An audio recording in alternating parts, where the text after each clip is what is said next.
It's time to strap in and get ready. The leaders in AFL Supercoach are incoming, helping you win your leagues and climb up the rankings. You're now listening to the Insight AFL Show with your hosts, Big Horse, Skiddy, and Herbie.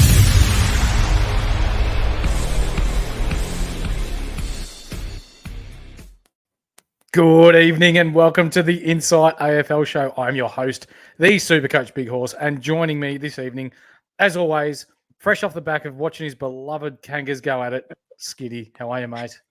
Oh, mate, I'm doing a lot better than those pieces of shit crap performance that North just pulled out against the Hawks. That was absolutely awful. But yeah, mate, going well. At least one of our teams got up this weekend, so that's a good thing, mate. But yeah, how about you, mate? You're just coming off of a big commentary gig.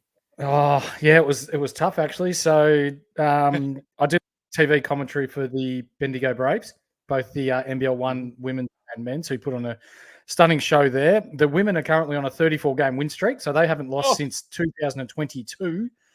And have some players that are heading across to try out with the Phoenix WNBA side in America. Ooh, and the men got done by 1 point in overtime today. So it was tough, but electric crowd. It was great fun. And for those of you, if you hear my voice on KO or anything like that, then you know where it's come from. But very enjoyable. Very, very enjoyable. But yes, today, we talk about round 6 and the shit fight that it was. Fuck me, Skiddy. There's primos going down. There's rookies scoring 150 plus. DPPs are starting to come out. So we've got plenty to get through today. You are not going to want to miss it. If you haven't yet, be a triple banger. Like, subscribe, bell down below. Pill, pill, pill, like the Catalina White mixer. Also, jump in our Discord. Entry to our Discord will always be free, but for less than 50 cents a week, you zing a box, upsized, get rid of the potato and gravy, add your dinner roll, extra burger on the side. You get us every day of the year. Our insights, our trades, our captains, exclusive premium Q&A, every round of Supercoach, and a few other cool perks. Unlimited League, 913351. I repeat, 913351. There will be a Supercoach champion, Supercoach champions ring, for our Supercoach champion in that league. And also, Skiddy, we've got something extra for the fans tonight. Oh, tell them about it, Horsey. So we have 4 pieces of Insight Fantasy Sports apparel to give away over the next 4 weeks. As you see, we've got Skiddy rocking the hat. I've got the jumper on here, the Insight jumper. We've got shirts. We're rocking out the merchandise now. So if you want to get your hands on these bad boys, all you need to do is go on Apple Podcasts and give us a 5-star review. If you want multiple entries, give all our 5 shows a 5-star review and make sure you leave a comment so we can track that it is you. You get 5 entries that way. AFL, NRL, NBA, NBL, and BBL. We will be drawing a winner each week for the next month. So get in quick. Yes, sir. Just on those ad reads real quickly, Horsey, I just want to say as well, for Discord, don't forget we get the El Presidente Kiz's tips. He's just got us a beauty. I think it was $12.93 on the North game. Thank you very much for that, our man. Might have to include that into our ad reads as well. You get Kiz's Presidente tips. he's I think he was up like $600 just today. Like that man is kissed on the you know what. But absolutely is. Also, too, I just want to quickly go. Skitsy in chat, legend. I want to know where you're sitting at the moment, mate, because I know you were 126 last week, so I want to know how you're still going, mate. We've all got some invested interest on how you're going, mate, given that you are top 200. But to start off with, we know that Skiddy's got a couple of segments throughout the episode, but the squeeze of the week is first.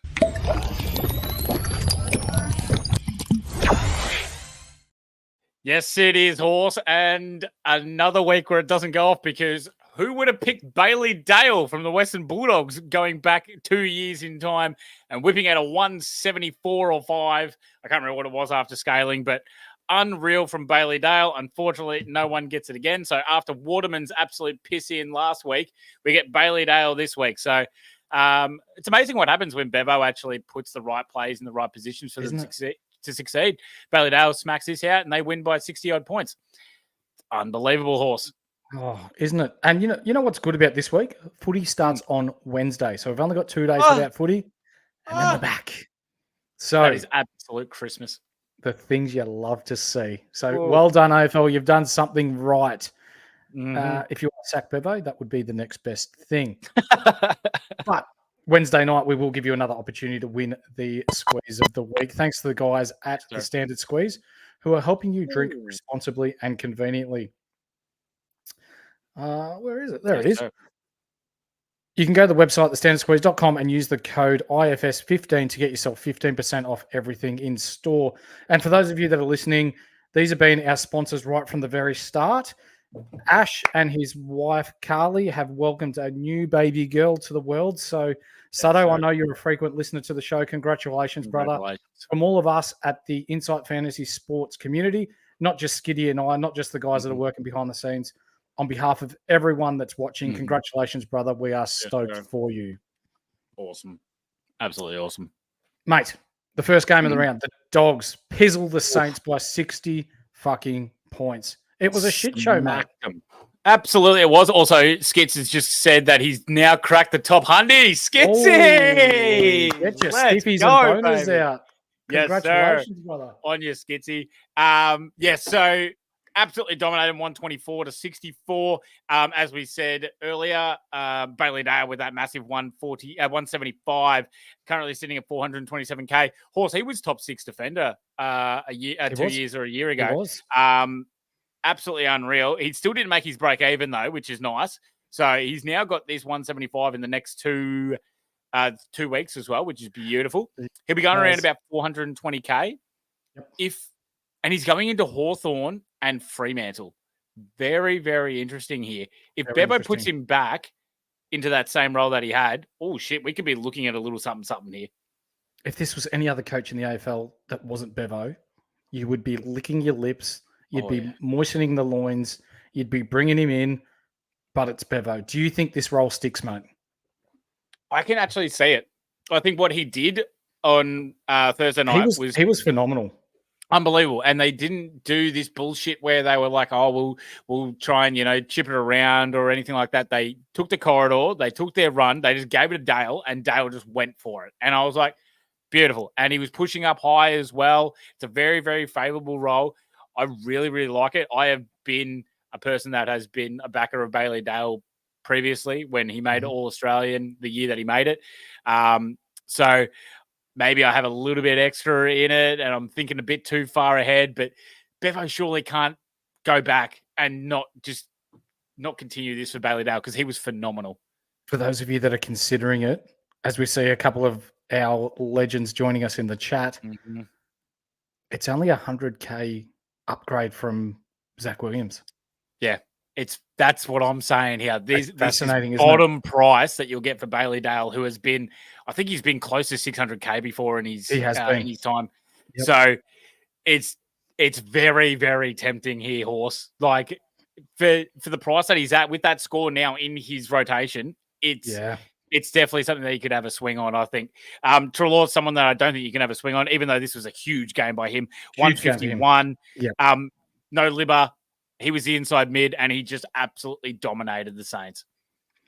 Yeah, I thought the Saints would put up more of a fight without Libba there, but stuff all. They were just smacked. And you know what? I had a bit of a read about it afterwards, and they were playing their third game in like 14, 15 days.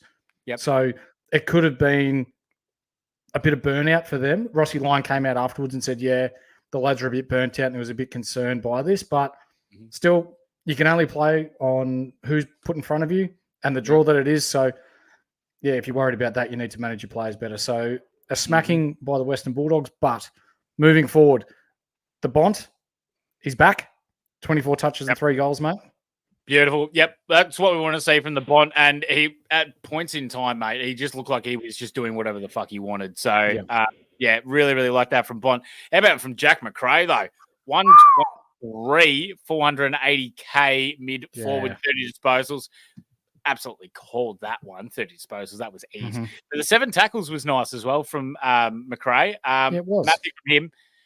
I just don't know how Bevo's going to be able to do it when Libba comes back into that side. So I'm not fully confident in any way in McRae. I'm more confident in Bailey Dale than I am with Jack McRae. Yeah. He is just one that I just love bringing up. I'm pretty sure Hang on. I've got to say Herbie. this. Herbie, you there, mate? I think I've got to say this probably about 4 or 5 times already this year, but In a row. Jason Johanneson's tunned up again. 115 for the big fella. But no, Skiddy, that's a fucking shit call.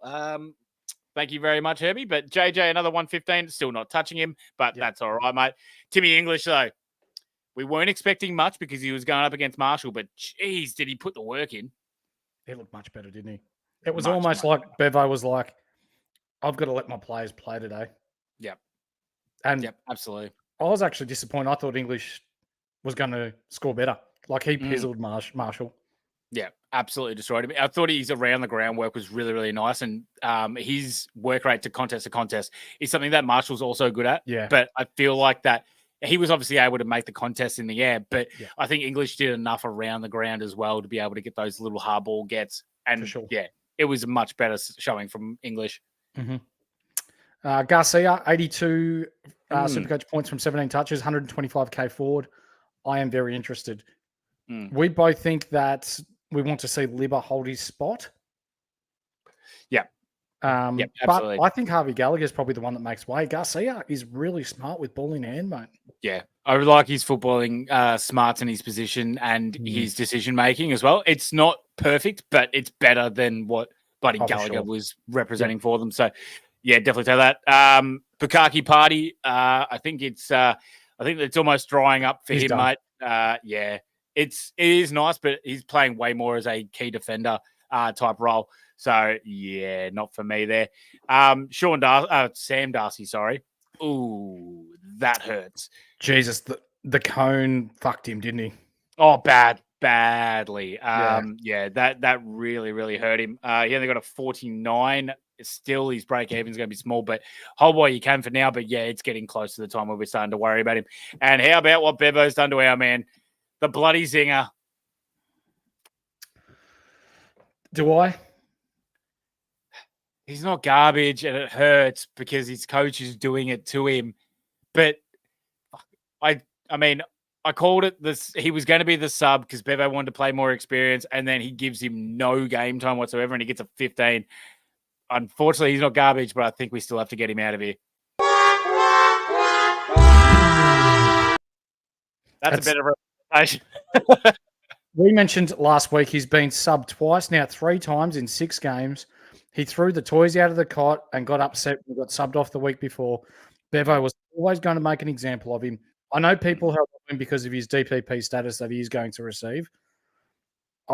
For me, I don't care whether he's getting DPP or not. If he's not playing and he's getting subbed all the time, I want players that are going to be playing full games. So I think you've just got to cut your losses there, Skiddy. Yeah, I think it's almost getting to that time as well, mate. We just kind of got to go. I mean, the difference between him and Colby is like, Colby's got he's got the job security. The Zingers with this bull crap that the Dogs are running, it's tough. Yeah. But let's move on to St Kilda. Piss poor. Hill, though, another great game from him, mate. 101 Supercoach points. Rolls good. They're getting the ball in hand. They're using his run. They're utilising him well.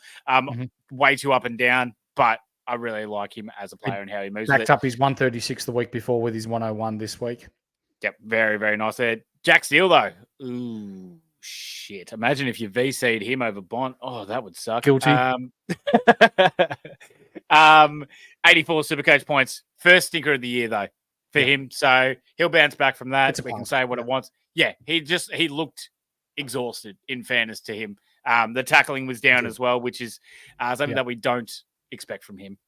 You're right. The boner, our boy, the stiffy, 81 Supercoach points. You know what? Meh. Made his break even, but did he do much more? Probably not. No. So if you've got him, awesome. He's making your points, or he's getting your points. If you don't, you're not breaking the bank to bring him in. Sinclair, he's dropping more coin. He's not a pickup yet, unfortunately. The Wang. Swinging him. Wave him. So, 18 touches, which, you know what? He gets his 20, 18, 22 each week. 69 Supercoach points. They were blown out of the park. If you have the Wang, you are not selling him. No. So, it's frustrating, but it's a hold. So, don't panic for those of you at home. Wilson got 60. Oh, sorry. So I was going to say, it's a little bit concerning as well as that those are the three, obviously, the half-backers that run out of defence for the Saints. And the fact that they had that much ball down in their back line and they were pumped by 60 and those guys, not one of them could get anywhere near it. And it's just like, well, it's a little bit concerning, but this happens off week. We'll bank on it and move on for the next one, but you're holding him. That's right. Wilson, 69 Supercoach points. He was identified as a trade-out target a couple of weeks ago. Oh, right. What are you laughing at? Mate, he's just doing enough. Wilson, we've said, like, I think it was 3 weeks ago, we said, okay, he's just made his break even. It's still low. We can hold for another week. And then he has another good game. Yeah, the -3 break even. We go, okay, you can just hold.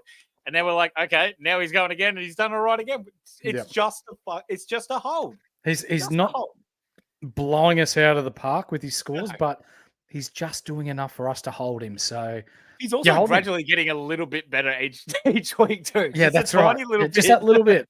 Garcia, 69 Supercoach points as well. 9 tackles again. He's on the bubble this week, and he will play because Ross loves his intensity at the pill. I will be bringing him in this week, as Asa states he's happy that Skiddy is still smiling. Marshall, 51 Supercoach points. Yes, it is yuck, but Ross Lyon identified a couple of weeks ago that Marshall needed a rest. Yeah, he didn't get the rest in this game, but he still only scored 51 Supercoach points. Am I concerned moving forward? No. This is just a once-off for Rowan Marshall, and he will be better. Yep, agreed there, mate. That's just how it is. I'm also bringing in Garcia this week if he gets named, because that tackling and pressure that he provides is something Saints desperately need as well. So absolutely. I really like how he goes about it. It didn't help when he gave away a free kick and a 50-metre penalty that resulted in a goal. Correct. And in the first minute, he was already on -8. So yeah, exactly. I'm not overly concerned. But also too, I'm just saying as well, he's had 18 tackles in probably, I think it's in the last 2 weeks, and that's in, I think it's 33% game time or something like that. Yeah. Something outrageous. And he's had 18 tackles. Whew. Yep. Corey in the chat, it was 3 games in 12 days for the Saints. He's a man full of knowledge, Corey. I quite like interactions with him. You good man. Mate, Friday night, can I talk about it, please? Please. Yeah, go for it. Langtons! We nearly shit the bed, but it was a controversial ending because Sammy Draper did his best diving impersonation and got away with it, which I think was holding the ball every day of the week. People looking at it going, Tex dragged it back. Just don't be dopey and dive on the ground. You're making it look that fucking obvious. So I was already shitty with him because of the second quarter, how he dropped the ball and kicked the ball away. And then Dawson kicked a goal and then they got momentum on. And we're very lucky. So while no doubt he's a ripper fella, as a supporter on the night, he did do some very frustrating things that nearly cost us the game. So is there any, how am I going to put this politely? Were we fucking right that Adelaide are a better team without Crouch in the team? Oh, my God, so much better. Look, let's be honest here. They probably should have won that game. But, also the Dons were fantastic as well, so we can't take a much better way. But, my God, do they look good. That first half by Jake Saligo was just unreal. And that was while, I think it was the second half of the second quarter, Durham started putting a bit of work into him because they went, holy shit, this guy's got 15 disposals on us already. And he started taking the piss. And he still was getting away with it. Like, Saligo is bloody good for them in the middle there. But, look, we can't overstate and skip over how bloody good the captain was for the Crom. Because, my God, awesome, did Jordan Dawson take the piss. He was everywhere. He got 168 Supercoach points, Horse. He was playing forward, mid, and back. And every single time the ball went near him, he made it look like he was the best player in the universe. Because he was kicking goals. He was taking intercept marks, looking like Tom Stewart at points. He was in and under in the midfield. That was an absolute ripping game. 31 disposals, 2 goals. Did you know that he's still gone down $114,000 this year? He went up 16K on the weekend, and he's still only priced at $533K. It's nice, Horse. My question to you is, would you look at bringing him in with the chance that the Crouch Potato returns next week? You've heard it here first. I will be bringing him in. Oh, that is huge. And he's going to come out and get a 70 next week because Crouch is going to absolutely ruin him. So cannot wait to see that horse. I'm not convinced that Crouch comes straight back in. It's a bold strategy, Carlton. Let's see if it pays off. All right, I'll play it. Yeah, but I'm not. It's a bold strategy, Cotton. Let's see if it pays off for him. I'm not overly convinced that Crouch comes straight back in. Yeah, Crouch finds the ball, but Adelaide just looks so much damaging when they've got inside mids that don't just handball the ball, that, break away from stoppage and look to use the ball by foot as well. So Hinge's Minge or Minge's Hinge, whichever way you want to read about it. 109 Supercoach points again. We identified him probably a month ago, and since then he's been going at about 103 average, 26 touches down back. He is playing very good without Malera. Yep. You've already touched on the sausage. Sligo. No, the slug. Slug. Yeah, the slug. Sluggo. Oh, my God. 31 disposals.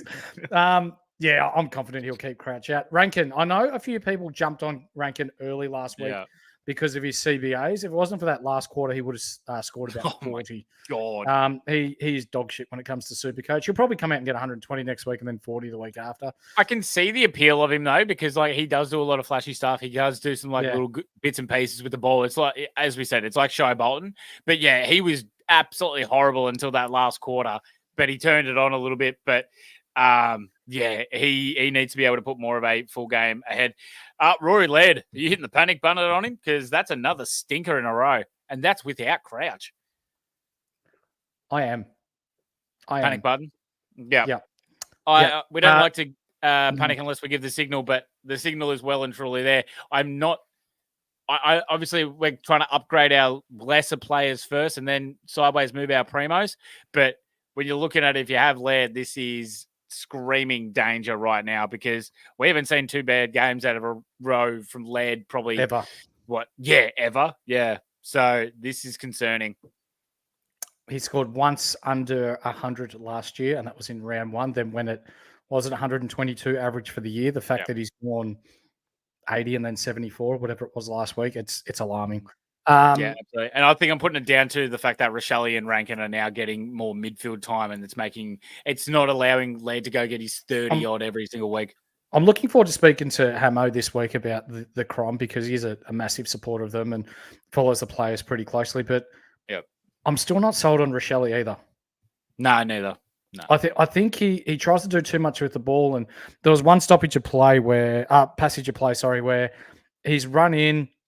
An Essendon supporter player slipped over, and he's decided to kick the goal from 40 out on the run, and the Adelaide player was 25 metres by himself inside 50 and went over his head.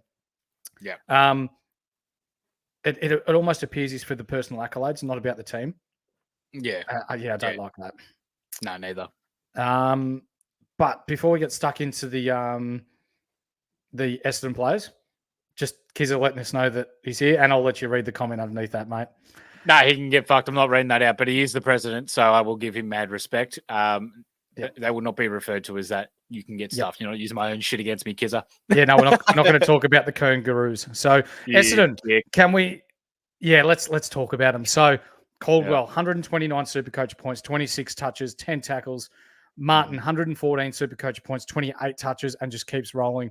Merritt, bit of a down game when we're talking Supercoach, but 28 touches and another ton. He just keeps providing. This boy, this guy, Sammy fucking Durham, 98 Supercoach points. I don't care about Supercoach when I say this, but he is near on my favourite player at the Essendon Footy Club at the moment. He'd be up there for mine as well. I love the way that he attacks the ball, and I am not a big Essendon fan, but I can definitely respect a player when he's providing that much defensively in the midfield. And it's surprising to see a defensive mid that's actually scoring as well as Durham is. So, bloody impressive. I'm not looking at him for Supercoach, but he has been so bloody influential for Essendon to actually win games so far this year. Someone who has not been influential for Essendon winning games this year is Darcy Parish. What did he get? An 84 Supercoach points. He is just pissing coin away. He's nearly 500k now, Horse. Yeah, he is. And you know what? I'm happy to see it. I think the new look midfield with Durham, Merritt, Caldwell, these sorts of players, that's the way forward for Essendon. Hobbs, I think it looks electric, and pushing Parrish out onto the outs or as an outside player, I love it. And Parrish is now at 501k with a break even of 141, so he's going to lose even more coin. Yep, absolutely, mate. I don't really want to talk about Draper. 46 touches and he shits me. So that's fine. I'll talk about him. 46 Supercoach points, 22 hitouts, 5 disposals. He was almost a runner for Cone of the Week at one point. I'll tell you that much. He's going to be near 340k. Did he get DPP forward? I'll have a look, mate. Because it felt like he played a shitload of forward. For those of you that are in the chat asking questions, we will get to you at the end of the episode. We just want to make sure we get all our content out. Sam Draper has forward ruck eligibility as we speak. And you know what? I'm not touching him with Goldie in the side because Goldie's doing so much better than him. Yeah, so I'm not 100%, mate. 100%. And it's good to see old Golden Tonsils in the chat as well. Phil Unfiltered. If you want to know why we call him Golden Tonsils, join the Discord. The man drops us a 2.5 minute synopsis of how the Sydney Swans go each week, and it does make you giggle. On Saturday, Arvo, we saw Port jump out to an early 5-goal lead, and then Collingwood just blow them apart, winning by the best part of 7 goals. Skiddy. Dacos. Oh, Nicky Dacos. That was really slow. Absolute shithouse in the first quarter. Only 6 disposals and did absolutely nothing. But god damn, did he light it up on fire after that? Because I'm pretty sure he got about 5 or 6 clearances in a row in that third quarter. He was unbelievable. Yeah, just beautiful. That's what you want to see from him. So he's pushing it back up fast. A lot more center time now, which is good to see as well. So happy days there for him. Darcy Cameron. Good, better game from him. 110 Supercoach points, 18 disposals, 25 hitouts. Why I thought this was so good and influential was because this was against Soldo, who has been notably a ruck killer, a very good defensive ruck, and Cameron came out and did that. So very impressive by him. I'm still not touching him. Oh, 100%. Even was it the week before they had the bye, he 18. 18, yeah. Something like that, yeah. Absolute shithouse. But one guy I do want to talk about, and I'm actually keeping an eye on, and I may actually have a gander at, and that's Jordan De Goey. Because 105 Supercoach points, 27 disposals, 7 tackles. His defensive pressure is looking a little bit better. I reckon he was carrying a niggle early in the year, Horse, because he looked completely uninterested and completely like not wanting to go near a ground ball. And this was much, much better. Looks like that bye gave him a world of good. He's about 450k at the moment, Horse. Yeah, mate. So his first 5 games, he went 43, 96, 39, 55. They were his first 4. The next 2 games against Port Adelaide and Hawthorn, he's gone 138, 105. He plays the Dons this week, who he normally scores pretty well against. He's got a break even of 17 at 456k. See, now that's a little that screams a bit of value to me there. Really, really. Like that's if you've got like Sanders or something like that, and you can go up use that 100k, 120, 130k to get to De Goey. Absolutely. I reckon it's a better chance than having to go on Clary at the moment or Parrish at the moment. I reckon De Goey's got a bit more of certainty around his role. When you compare him to those players, absolutely, mate, because he's gone back-to-back hundreds. So, but then again, then there's also Dawson, where you can kind of be like, okay, do you want to go Dawson? Do you want to go De Goey? But that's right. What I'm guessing, what's De Goey like 50? Oh wait, no, is he 80,000 cheaper than Dawson? Cheaper. Yeah, right. Now I wouldn't mind having a crack on De Goey, even though Dawson does have North this week, mate. Before we talk about Port Adelaide, I want to give this guy a shout out because he has got agates the size of the sun. He put the C on Houston this week, and Houston scored 41 Supercoach points. I believe there were only 8 people in the whole of Supercoach. I'll have to check my stats. I'm sure Corey will look that up for me, but 8 people in the whole of Supercoach that put Houston as their captain, and what a choice this week when there were so many failed primos. Love it. So, to Corey, congratulations, mate. That is an absolute shot in the dark that you've nailed really well. Butters, 127 Supercoach points, 31 touches. Amazing in the first quarter, 15 touches, but only 16 touches for the next 3 quarters. Burgoyne, you brought this guy up a couple of weeks ago, mate. 88 Supercoach points, and he's jumped up 35k. Playing really well. Mate. Yep. Yeah, Which, it's completely tied yeah. into Farrell moving down into the half back line, and now he's just been given that wing role. He looks bloody good with it. You think like what Sharp does for Freo, that's pretty much what he's doing with a bit more defensive side running. Yeah, I like the role. It's going to be up and down. That's how wingmen go. But at that price, he was all right. But now I think it's a little bit too out of it. 250K, a break even of negative 38 this week. Damn. And his last two scores have been 93 and 88. Very, very nice. I like that. Yeah, so he definitely could be someone that you want to go, but yeah, I think he's gone a little bit too expensive. He was under 200K last week, so that was probably the buy time, but that's all right. Yep. Horn Francis, 86 Supercoach points, 24 disposals. He looked good at times and then shocking at other times. How the hell do you not tackle Mason Cox when he's running at 5 miles an hour? That's got me stuffed. He made 20K, but looks like he's, I don't know. Hinkley's not giving us much. He may have pinged a hammy at the end too. Yeah, that's what I mean. But Hinkley said that he doesn't know the extent and he doesn't know if it's anything to worry about. And then he finished it by saying, but I'm not very good when it comes to this kind of thing. So it's like, well, what are you giving us? So he reckons it might be a corky, but it might be something worse. So we're going to have to wait and see how that goes there. But if he's done a hammy, he's gone. Jason Horn-Francis reminds me of a guy that would leave the toilet seat up on purpose. Oh, yeah, absolutely. Yeah, he's that sort of bloke. So, yeah, 100%. Yeah, we'll move on from him. Farrell, Kane Farrell, yeah. 71 Supercoach points. I like his role, but he's too up and down. Yeah. Wines, Rosie, and Drew, they were pizzled by the Pies all day. They will all be better. Fallen Baz, thanks for joining us in the chat, mate. We will get to your question at the end of the episode, but we will address it then. Carlton have ended the undefeated start by the Giants, 117.98. Don't get too carried away, Carlton supporters. Without Cogs, without Sam Taylor, without a few other guns for the Giants, you probably needed to win this. Am I right, Skiddy? Sam Taylor's a massive out. I don't think people understand how bloody good Sam Taylor is. He's an all-Australian backman. Yep. Mate, he's only lost like one-on-one for the last 12 rounds or something like that. He's unbelievable. He is the cornerstone of their defense, and he makes that whole defensive side run. He is so bloody good. Without him, it's rough for him. So, Josh Kelly, though, he had an absolute unreal game. We did say that without Cogs, it was going to happen.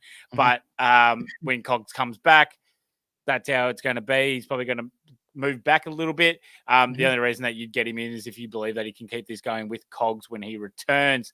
Lockie Ash, though, another great game. 101 Supercoach points. He's at around 420K-ish. He is. 23 disposals. Coming off the half-back line. He's definitely eating into Lockie Whitfield's ball use and taking a bit off his plate. Yep. But I reckon he's almost doing it as well as Lockie Whitfield. But if you have Whitfield, you're obviously staying with the name and you're sticking with him. But, I mean, shit, if you don't have him and you want to go someone like Whitfield, I mean, you could go Ash, but then it's kind of hard because they're both kind of eating off each other's plate. It's a good way to put it. Yeah, but, you have Whitfield. I do. So it's like, you at the moment, you're kind of just hoping for Ash's downfall and Whitfield's upbringing. But even though that Whitfield is, having more disposals than Ash's run that he's providing down his side just seems to be so much more influential than what Whitfield's doing. Yeah, Ash got a lot more kickouts this week too because Whitfield got caught up the ground on turnovers. So but what I found really weird as well is I noticed that Whitfield was getting more of his touches further back in the Giants' defense. Ash was getting him more around the half back line, and then he was providing the run. He'd get a lot of 1-2s, and then he'd be the guy that would get it long down into the forward line and try and break it through the middle. It's like Ash is kind of being the one that's taking the game on more for the Giants, while Whitfield's being a bit more of the chip around type. So that's just one to watch. Nicely done. Briggs, he did look much better, and the shoulder wasn't affecting him as much as last week, but 87 Supercoach points. Did you just see that comment from Phil? Yeah, bravo, Phil. Excellent. Golden tonsils. On you, mate. Whitfield, 82. No, sorry, Green. Tom Green. 82 Supercoach points, 30 touches, 5 tackles. He'll be fine. You're not trading him for anyone that's thinking that. Cadman, he's priced out. Brizzy next week will be very tough as well. Oh, yeah. Where job security is there, but closing on his max price as well. And Harvey Thomas is so up and down. He did not even make his break even this week. You need to move him on if you held onto him. For Carlton, we'll give Damo a shout out because he slapped the C on Cripps in this game after we ragged him out for it. So, Damo, if you're listening in, congratulations, mate. Well 142 Supercoach points, huge game, 39 touches, 7 tackles, which, you know what, probably needed to do against the Giants Whitfield as Green injured early but came back on, still got 30 touches. No Canelio, who's their inside bull. He probably just needed to do it. Walsh is a big one. In fairness too, Cripps does love playing the Giants. He hasn't gotten like heaps of Supercoach points against the Giants, but shit, I'm pretty sure he's gone like 30. He's done 39 this game, and then he had 35 and then 33 the last year. So he does like racking him up against the Giants without the other two boys. Obviously makes it a little bit easier for him to get Supercoach points. Did you see the one where he kicks it out of the middle and then marks his own ball, then handballs it? Yeah, that's right. Yeah. It's a good way to get effective kicks. Yeah, how good's that? Effective kick, get your own hard ball, and then just handball it along. Beautiful by him. Yeah, we've got Kizzers in the chat. Break even of 36 for Cadman, so you can hold him if you want. I sold him this week to get Flanders in, so good move, MD. Cadman, I'm keeping if Toby Green gets rubbed out. He will need to step up. I'm going to go the other way and say G Money and say no, because you've got the likes of Toby Bedford and Brent Daniels who will play that role and be more prominent. So I don't think that's really going to affect him there. Newman, you picked up last week, mate, before we go back to Walsh. 116 Supercoach points, 471K. The runway is absolutely cleared, isn't it, for him to take off? Plane is safe for landing. My God, has Newman got an absolute beautiful way of doing this. Without Sard, it was going to go well. But now without Zach Williams, oh, my God. He is just, he is going to go very, very well. This is a man that was close to 600K as well. So if you want to have a crack, this is a good time to be going out at Newman. Absolutely. Yep, big time. Kerno, Mackay, and De Koning, bloody hell, they were absolutely feasting without Taylor down there. Each of them kicked 3 goals. Wouldn't be waiting for that each game. As better from Harry, but still no ruck. As per our president of the Punters Club, Kizza, $71 De Koning was paying to kick 3 goals on the weekend. Bloody hell! And not for Zoravar Randwa, who's in the chat, thank you for joining us. Thanks for joining us, mate. I am picking Walsh every day of the week, my man. Yep. I'm picking Walsh as well, mate. 35 disposals, mate. We didn't touch on him, but 130 Supercoach points. His break even's going to be piss all. If you trust his health, he could definitely be a top 8 mid this year. Absolutely, with the way he's finding the ball, mate. Still only 100%. 576K. He's got a break even of 33. Supercoach are projecting that he's going to score 132 this week and make 45K this week alone. Ray Brown, you bring up a good point where we're talking about, are you bringing in Zorko or are you bringing in Sam Walsh? Zorko has a history of hamstring injuries. He's 35 years of age. You are not touching Zorko now at this price. You are going Walsh. Yep, absolutely, mate. Both the Hollands boys. I know Elijah was a pickup a couple of weeks ago, but no, thank you. I'm not picking up either of them.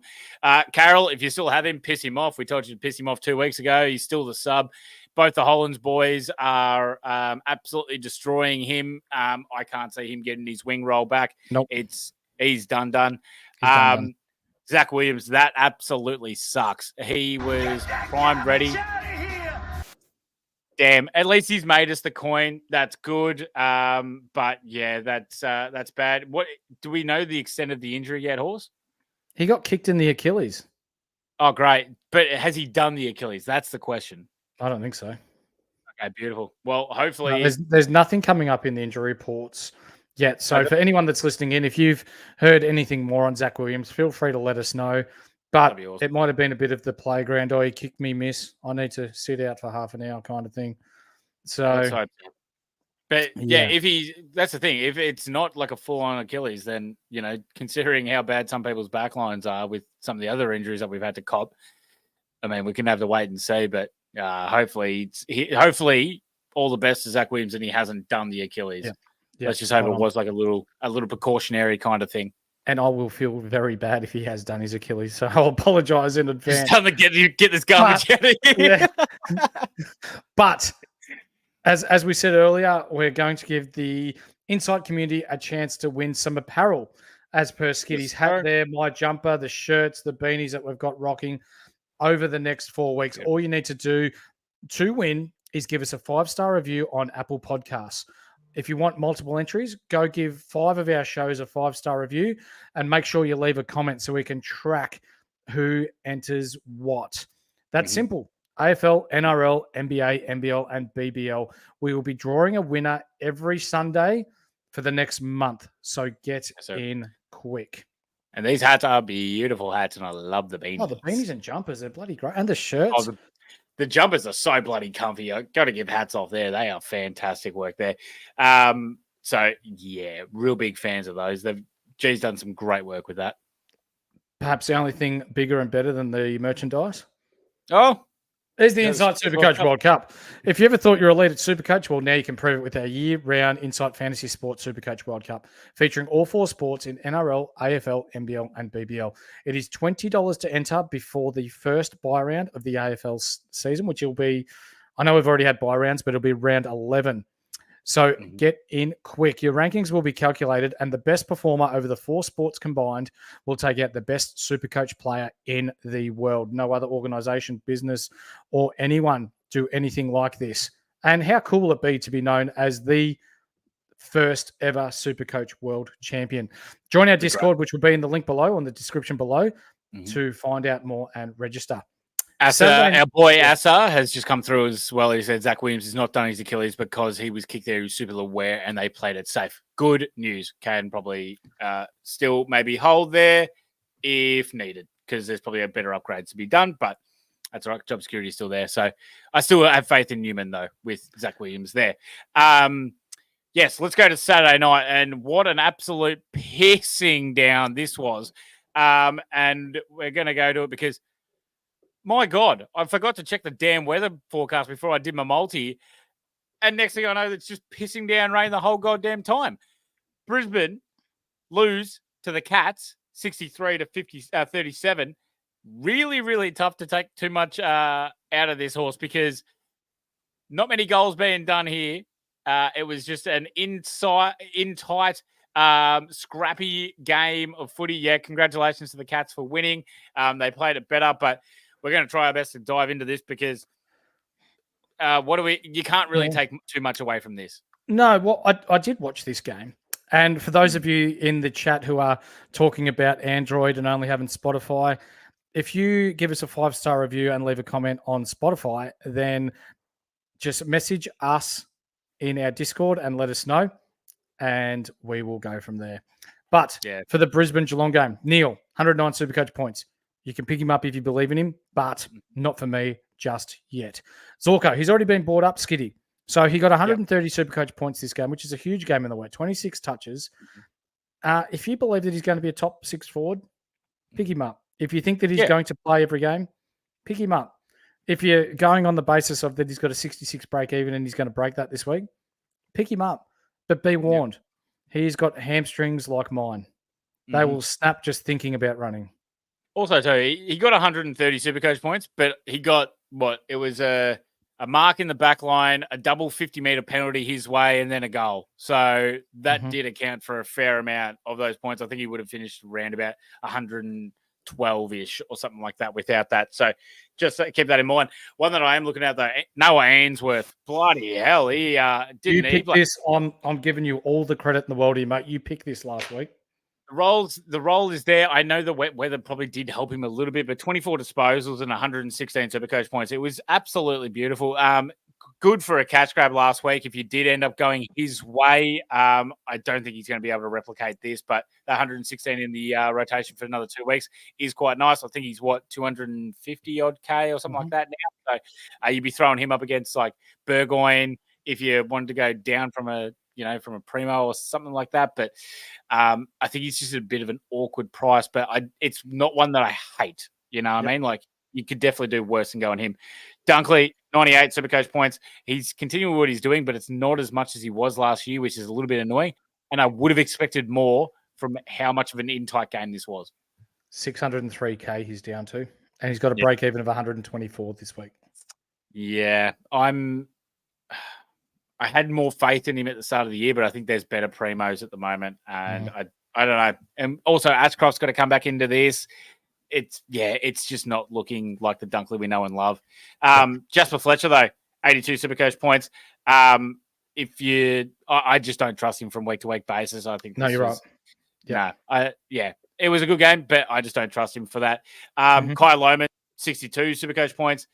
He's got good forward pressure. I'm still really worried about his job security, though. Yeah, absolutely. Yep. And Lyons, he actually got on the field, mate, 41 Supercoach points. And did he make it to 300K? I'll have to check. I think he's got roughly around it. I think he's gotten to 300K because he had a pretty piss poor break even. So if you're holding this long, I'm still not confident with him. 295K with a break even of 46 this week. If he's still holding him, it's time to go. That's for bloody certain. All right, Geelong. Now let's talk about the big one because this really hurt. Tom Stewart, an absolute legend of a bloke and an unbelievably great football player. Head knock in the marking contest. Yeah. And he will be HIA'd and probably miss next week. So that sucks. Now, for those of you that have him, you're holding him. I am one of those. I can tell you right now that I am not looking at trading him. I am going to hold him. Yes, I'm aware that he'll drop coin, but I still believe that he will be in the top tier of defenders this year in Supercoach. Yep.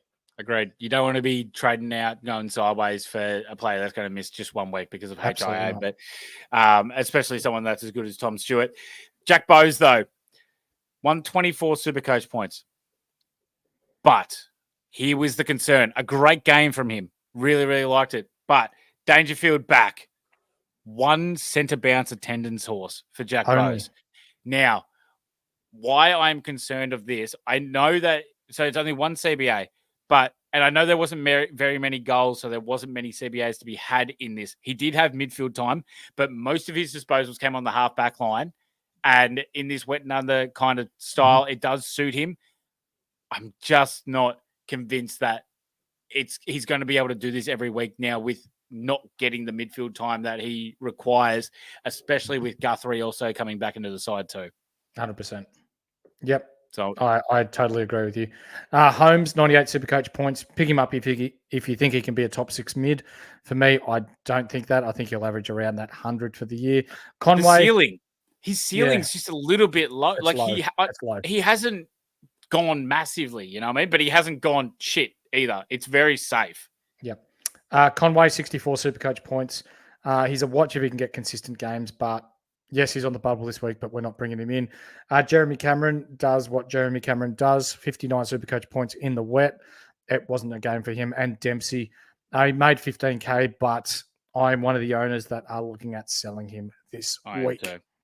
Yep, absolutely. And Kizar just confirming for us, as per our pod last week about DPPs, he has now received defender mid eligibility. So if you want him for that swing person, then by all means pick him up.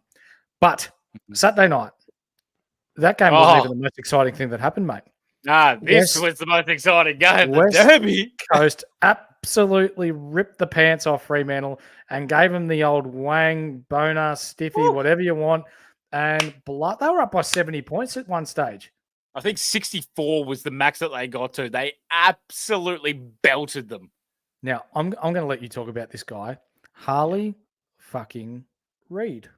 Yeah, mate. Look, I have no goddamn idea how he got to 147 Supercoach points.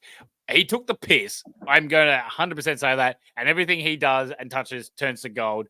3 goals, but he only had 19 disposals. But how bloody... Like, where was all these points coming from? There was at one point he kicked a goal and he went up 25 Supercoach points and they were up by 40. And I'm like, hang on a minute. How does this make any sense? You know how clever West Coast supporters are?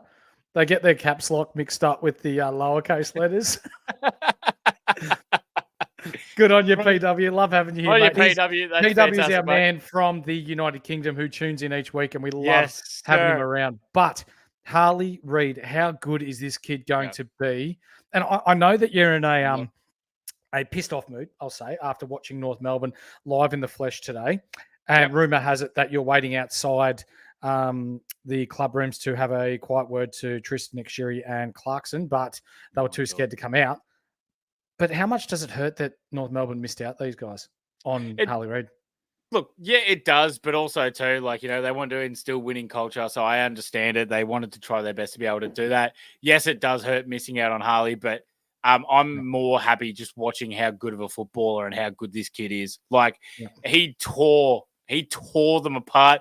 You see the vision where Fife gives him a little niggle, and then Harley just turns around and just pumps him over. I'm like, he's 19 doing that to just turned 19. Just turned 19, and he's doing that to a two-time Brownlow medalist, best player in the AFL. His potential is through the goddamn roof. Absolutely love him. Now, this next guy, I have issues pronouncing his surname. I've got the Elliot part.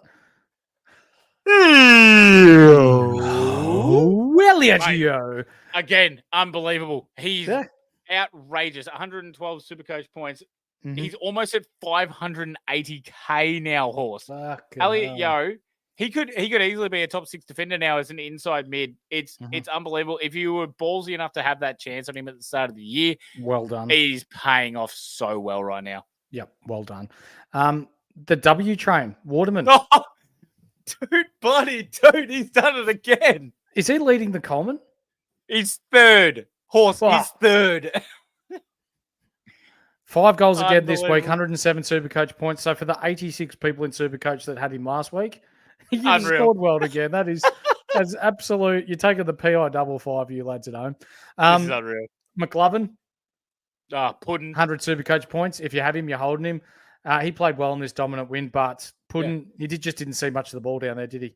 No, but that's the thing. I loved it. He got 100 and they absolutely dominated him, and he still was able to put out that good score. So yeah, that's a lot better than like, you know, the shit show that he had last week after they trounced the Tigers. So it's nice to see that he's able to do it in wins and losses. So I like that as well. So that's good. Ruben Jimby though, really like this. 96 Supercoach points, big body mid, and he's doing well for the Eagles. And I think he's going to be really good for the Eagles down the road. I'm not picking him up in Supercoach at all this year, or even having a look in his way.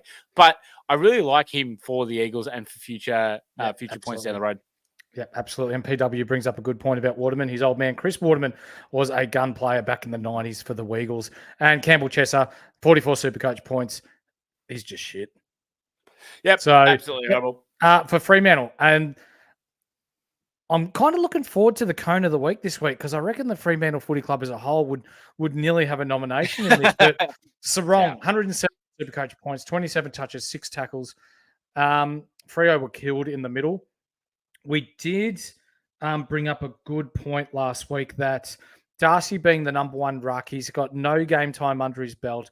He's going to be rusty, which means the midfielders are not going to get as much ball as they would otherwise have with Jackson as the first choice ruck. And it showed.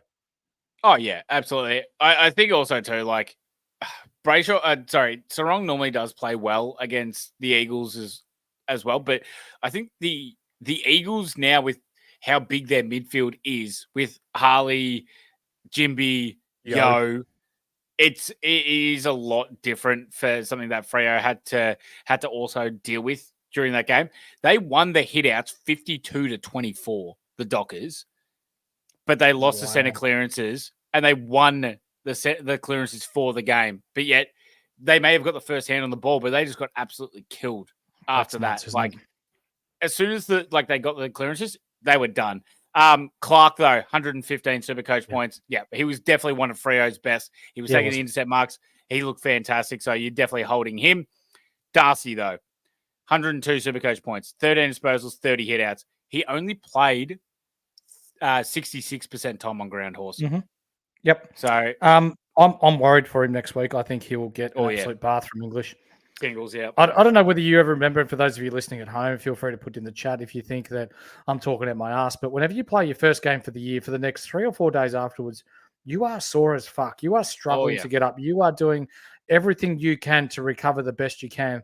And for Darcy, coming back from a knee, playing 66%, I know it's not a lot of game time, but to go straight to the elite level and then to come up against perhaps one of the top 2 or 3 ruckmen in the AFL, he is going to struggle. So English might be an early shout for a C option next week. Jackson, 90 Supercoach points. What do we do here? Because he's not a forward's arsehole the way he was jumping at the ball on Saturday night. Yep, 100%, mate. I don't know if it's like he still scored a 90, which is nice, but like because the ball never came down there, and he also kicked a goal, so it's like righto there. But you've got a tough choice. It's whether you're building up the young players to bring in more primos, or you sideways Jackson now. We knew this was going to be a problem that when it came up. So I think I'm someone that has Jackson in my side. I think I may just try and upgrade other players. I haven't looked at my team yet. Yeah, okay. But I'll definitely give you boys a bit more of an insight of what I'm doing on Wednesday night and see if I can actually find a little something more. Because if he does play forward this next week, that means he has to play against Liam Jones, and that's not an easy ask. No, it's not. Nate Fife, 89 Supercoach points. We continue to hold, but that rest may be on its way, depending on the pressure on Longmuir and whether he needs to continue to put his best team out in the park. Luke Ryan, disappointing. 89 Supercoach points. Don't you dare think about dropping him. Anyone, don't go sideways from him. You are holding him. Brayshaw, 83 Supercoach points, 27 touches, 5 tackles. Another rough game Supercoach-wise. Young, now 50% time on ground.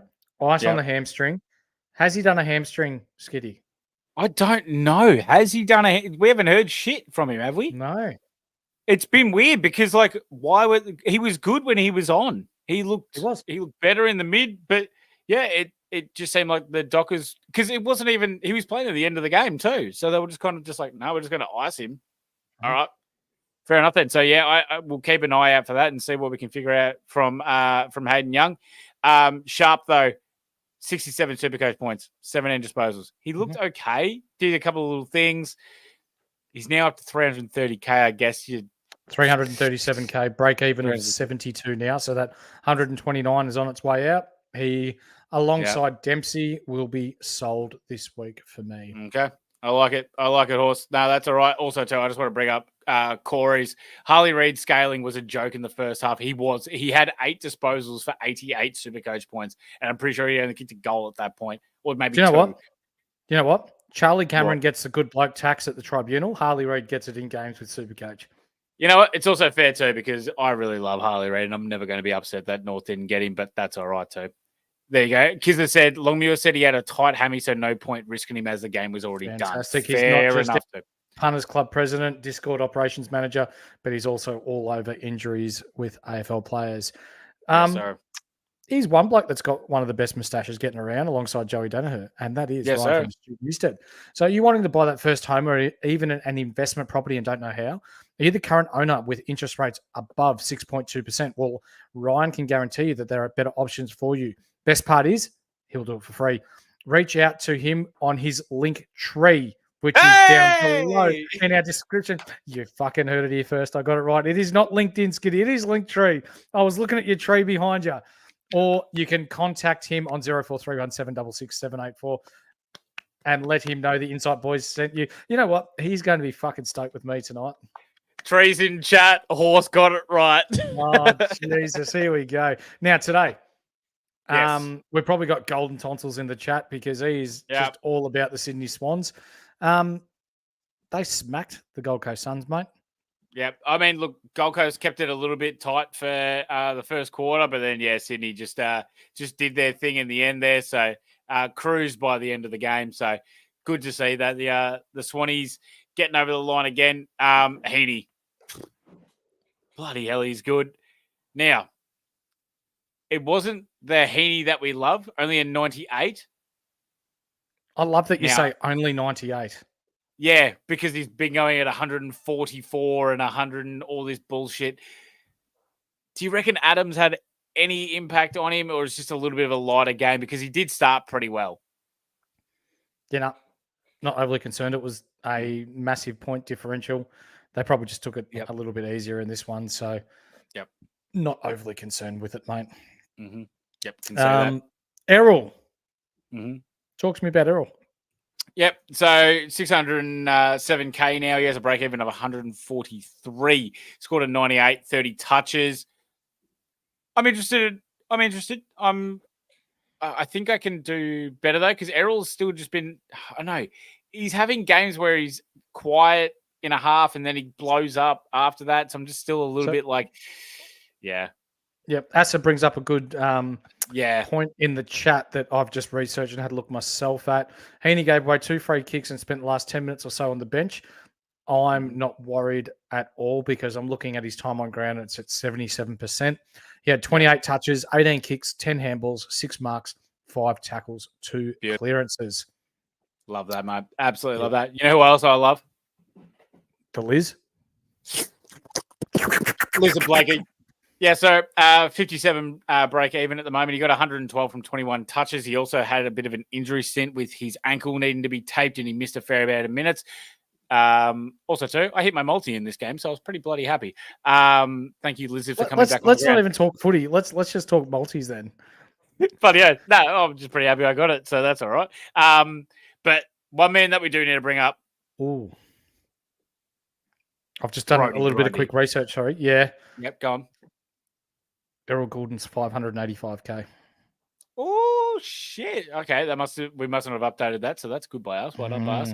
There you go, 580K, and his break even Skid says is 107, not 143. So that's a little bit more interesting there. Yeah. So, these are break evens that we've got in the chat, ladies and gentlemen. They were the break evens before this round. Yes.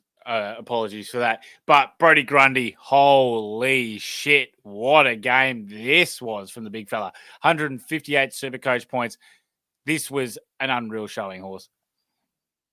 Yep.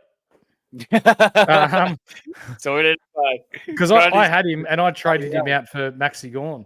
So it was always going to happen, but he needed that rest. He needed that 1 week's rest. He was fantastic. But you know what? He did this in the preseason, then came out and shit the bed. So we'll give him this. Sometimes may be good, sometimes may be shit. Ballsy. I like it. Well, he can prove to me otherwise. Can you tell me about the bloke that likes taking pictures of his rectum and sending it to millions of people? Oh, that must be the bleached arsehole. You're talking about Chad Warner. Shout out to Scorch and his misso that loves the bleached arsehole. 22 touches, 81 Supercoach points. Look, he's leaking coin. I just don't know where he's not getting the same output that he can of last year. But still leaking. That's funny, Horse. Tay Adams though. 437K mid forward. He got another 97. He's putting out some Supercoach points in very limited game time. Definitely be a watch. I don't want to jump the gun or anything like that, but he's looking pretty bloody good in this Sydney midfield. Mm-hmm. Yeah, he is. He's fitting in pretty well, and like you hear about the way the Sydney team, the supporters talk about this guy, and he's almost become a fan favourite straight off the bat. So, wouldn't blame you if you want to jump. Yeah, go.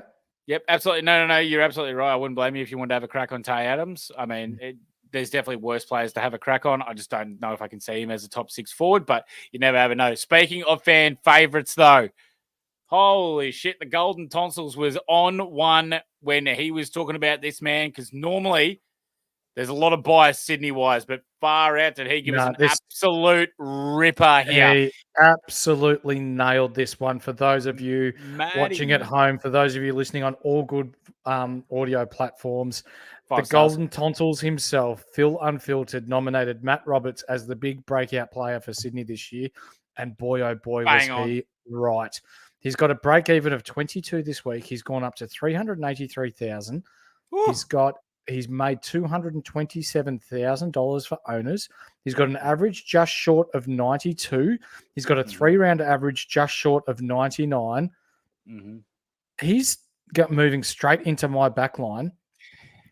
as Scorched Earth loves the shout outs for him and his missus. I love that. Yeah. But he could nearly just stay until bye rounds are gone. And if he continues this 100 to 110 point scoring, who's to say that he can't stay there? Mate, they're using him very, very well. It's beautiful to see, and I really love what we're bringing out from what we're getting from Roberts. I don't want to let's not give Phil too big of a head, because he also said that Caleb Mitchell piece of shit was also a pickup, and he was dreadful. So, all right, let's just settle down there. But Matty Roberts, I'll give my hat off to you, good sir. Well, James Jordan, James Jordan too. 15 touches, 88 Supercoach points for those that held him. Congratulations. As we've got Golden Tonsils saying Matty Roberts will take some beating for the Rising Star. Mate, just ruined it. Yeah, get back in your box. You were going well, and then you spit out garbage like that. Yeah. We were nearly going to elevate your chat. status, but no. Harley Reid's going to come and have a word with you, Philly. Anyway, Gold Coast Suns, they struggled in this game. We've got Matty Rao, 126. The last 3 times against Sydney now, 119, 126. He was clearly the Suns' best today. 12 tackles again with his 20 touches. Ooh. The Diddley. Yeah, I reckon the Diddley might have something to say about that horse, because Diddley was bloody good this game. 34 touches off half back, 110 Supercoach points. I don't think there's a goddamn chance in the world that Alex Sexton gets back into this team unless he's playing forward. And then he's not a chance for Supercoach whatsoever, so I'm getting worried about that. Anderson, piss poor after his 155 last week. Only 15 touches for 43 Supercoach points. He does play very poorly against Sydney. Took 23 touches, 7 tackles, 88 Supercoach points. Yeah, they just couldn't get near it, in fairness. Closey. Spewing. He kicked that goal in the first quarter. I'm sitting there going, we're on. Oh, shit, he's coming. He drops 23 points short of breaking Errol Goulden's all-time record. But damn, do you know what he's priced at now? Oh, it was 102K last week. He's now 216,000. So one week he's gone up 114,000. And you know what his break even is this week, Skiddy? Oh, it's going to be something ridiculous. Minus 75 still. Beautiful. If he scores 77 this week, he will make you another 70K. How bloody good's that? I cannot love to see it. Wait to see that. So good on Closey. Yeah, he's in everyone's team, obviously. Witsy, 113, 31 hit-outs and 19 touches. Looked a lot better, which is good to see from Wits. He's been pretty down as of late. But bloody hell, how about this bloke, Mac Andrews? The Mac attack. You kidding me? Another ton. Mate, I'm pretty sure he's done 3 tons in a row. Yep. He went up 56K this week. He's got a break-even of 11. His last he scored 192, against Hawthorn. Oh, okay. 3 against Sydney.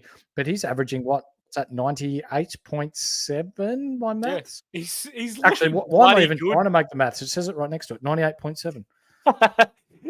He's looking bloody good doing it too. So far out. I didn't have a complete amount of trust in Mac Andrew just because of the fact that, he wasn't in the side at the start. But bloody hell, here we go. So Mackie, maybe. Graham, the old tackling machine, he's done what we needed him to do. He's gotten us the coin gen. So, we love to see that from him.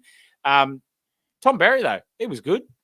22 touches for his 74 Supercoach points. Getting the pill-wise, this was probably one of his better games. But, Gold Coast were just smacked in this game. And, ooh. This guy has to be nominated for the Cone of the Week. 6 touches for 15 Supercoach points. Yeah. Yuck.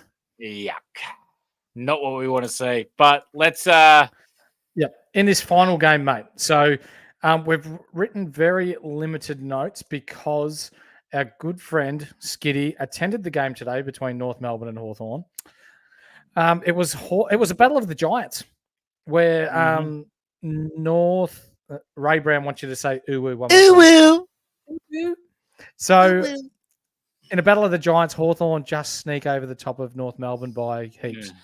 Yeah. Let's talk about North Melbourne first, mate. So she's God. Yeah, still good. Still amazing. And he copped a tag, he did cop a tag from Finn McGuinness. for portions of the game. He got away from him pretty easily at some points as well. But I think Finn was kind of there to half shut him down, but then also tried to nullify Shees, but Shees got away. He still got 110 Supercoach points. So, still just flexing his muscle about how he did. Tristan Sherry. Horse, this bloke, for fuck's sake, tap the damn ball to a North Melbourne player? But at one point in the game, Horse, I shit you not, no Hawthorn player nominated for the ruck. It was just X, and he tapped it straight to Jai Newcomb. Oh, and I'm sitting there going, are you out of your goddamn mind? How the fuck did you do? I don't understand how he doesn't know how to tap it to North players, but he is killing LDU, pal. These blokes. It was just, it frustrated me. Even though he got 144. Imagine if these hit-outs were going to advantage. He would have got 344. He would have cracked out 170 easily. And then also he keeps grabbing the damn ball out of the ruck and then getting tackled. So he's getting bloody the hard ball gets for it, and it's just not working for North whatsoever. So long story short, Get out of my house! Get out of their house. Yep. As I weeks ago, it is killing them. The condom.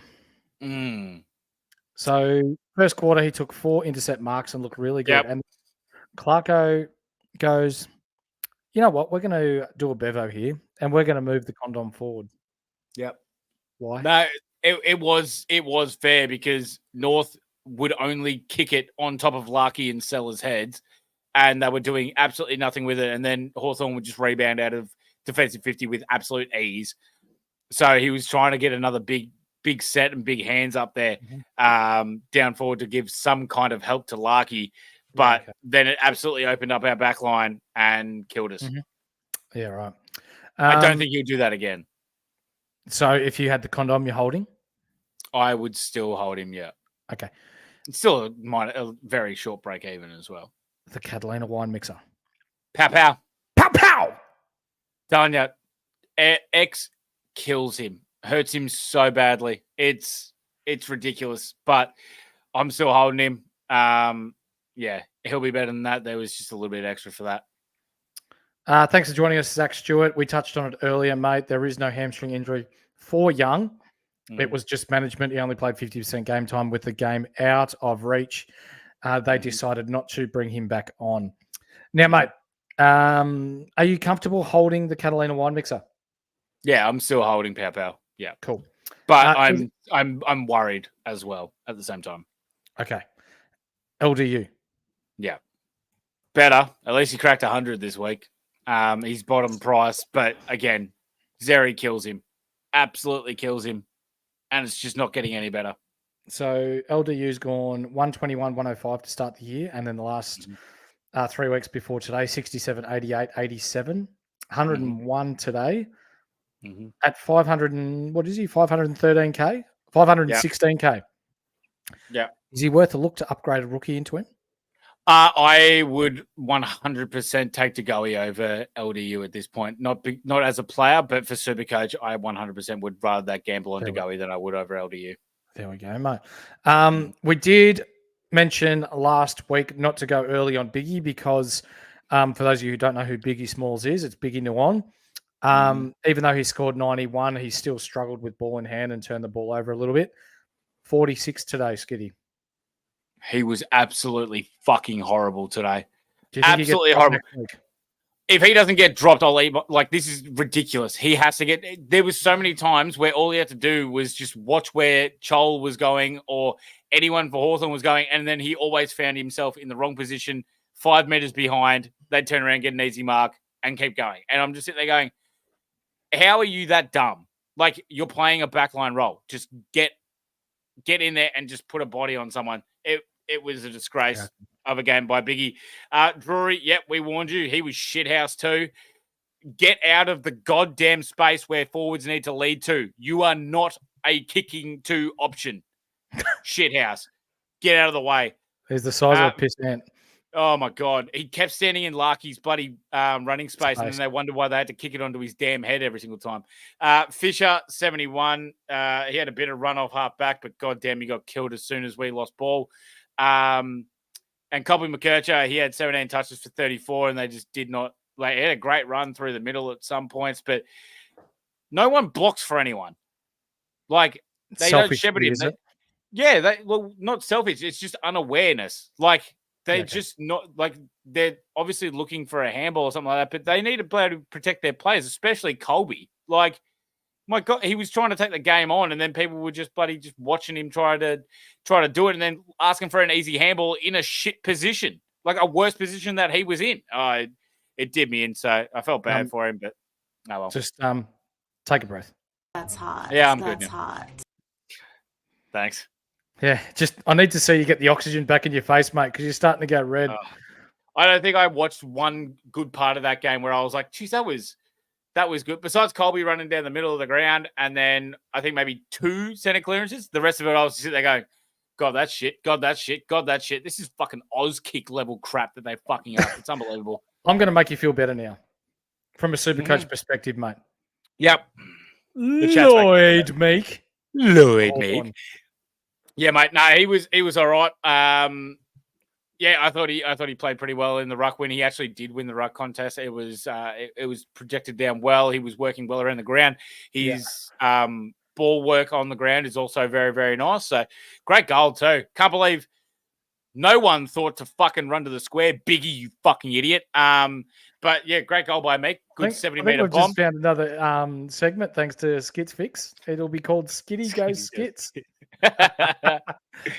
It's just me hating on North the whole time. Fuck. I see Skits Fix has put in the chat, is Newcomb back? No, absolutely not. He just towed up on how shit we were. And Ray Brown, before we move on to the rest of the Hawthorn players, if Nuon gets 100 next week, will you bring him in? The only chance he's getting 100 is if he's going back to play third grade division in the Tasmanian C League where they play against Antarctica. Yeah. Yeah, he's not getting Not a 100. Carl Amon, 74.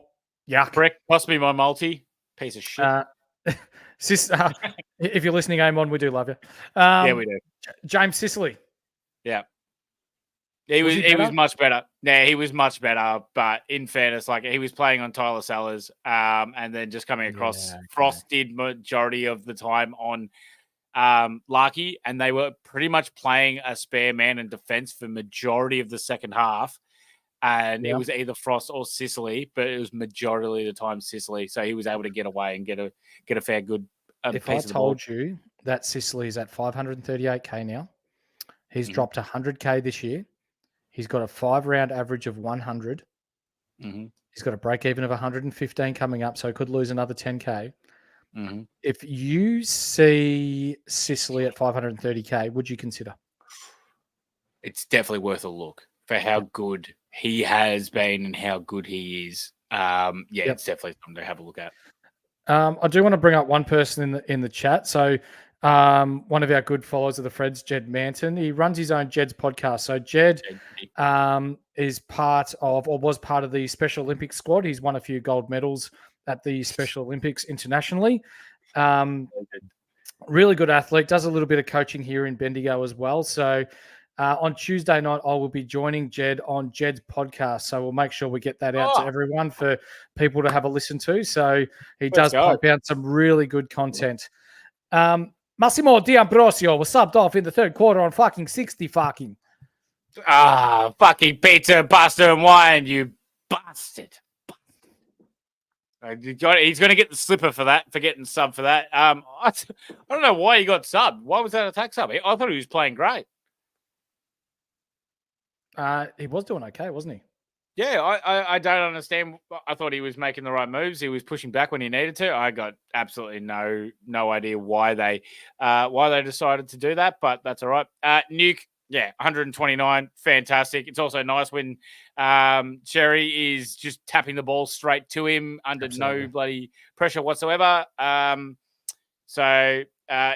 Great game by him, but next week there's a chance that he'll come out and do the same bullshit that he did against the Gold Coast Suns last week. Skids Fitz brings up a good point, mate, while we're talking about the Hawkers. If Will Day comes back next week, who's going to get dropped? It's a bloody great question. I'm not 100% sure on where they would go with it, because I think there's a couple of avenues that they'd actually go down, but I don't think it'd be like Massimo or anything like that. That's definitely not Massimo. No, even though you get the sub, they may move. I reckon they'll drop Huswaite. Yeah, but he was the sub, and he's been doing a kind of a little bit what they needed to do as a sub for him. I'll tell you who's been dog shit the last couple of weeks. Who's that? Warple. Warple has been, but I highly doubt he would be. He got 13 touches today. Yeah, he was. Pam McKenzie.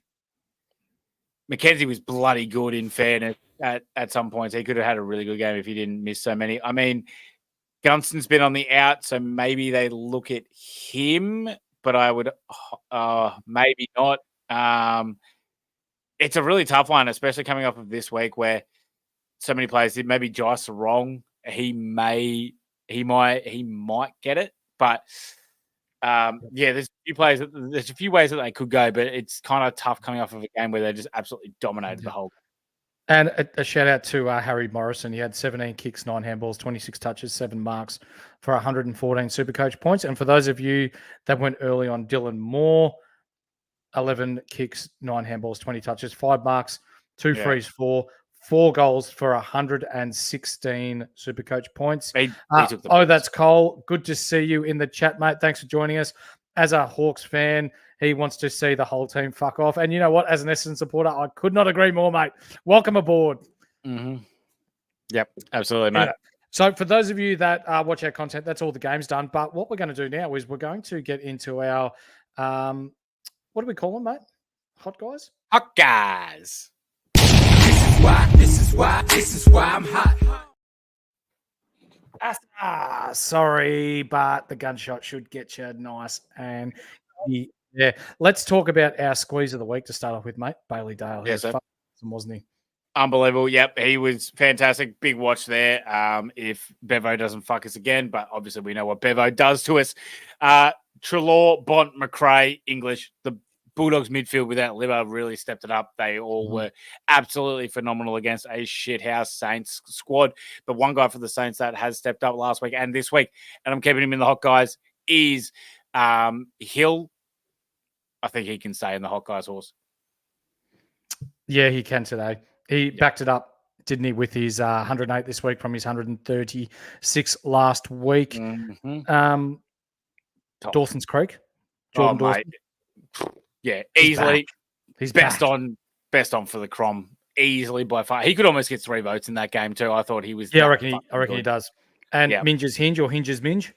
Yep, Mingy boy. He definitely is still staying in the hot guys. I'm going to give hot guys honours to the Bombers midfield. I mean, look, Merritt, Caldwell, and then also the man, Nick Martin, also hot guy. They played absolutely phenomenally against Crom on Friday night.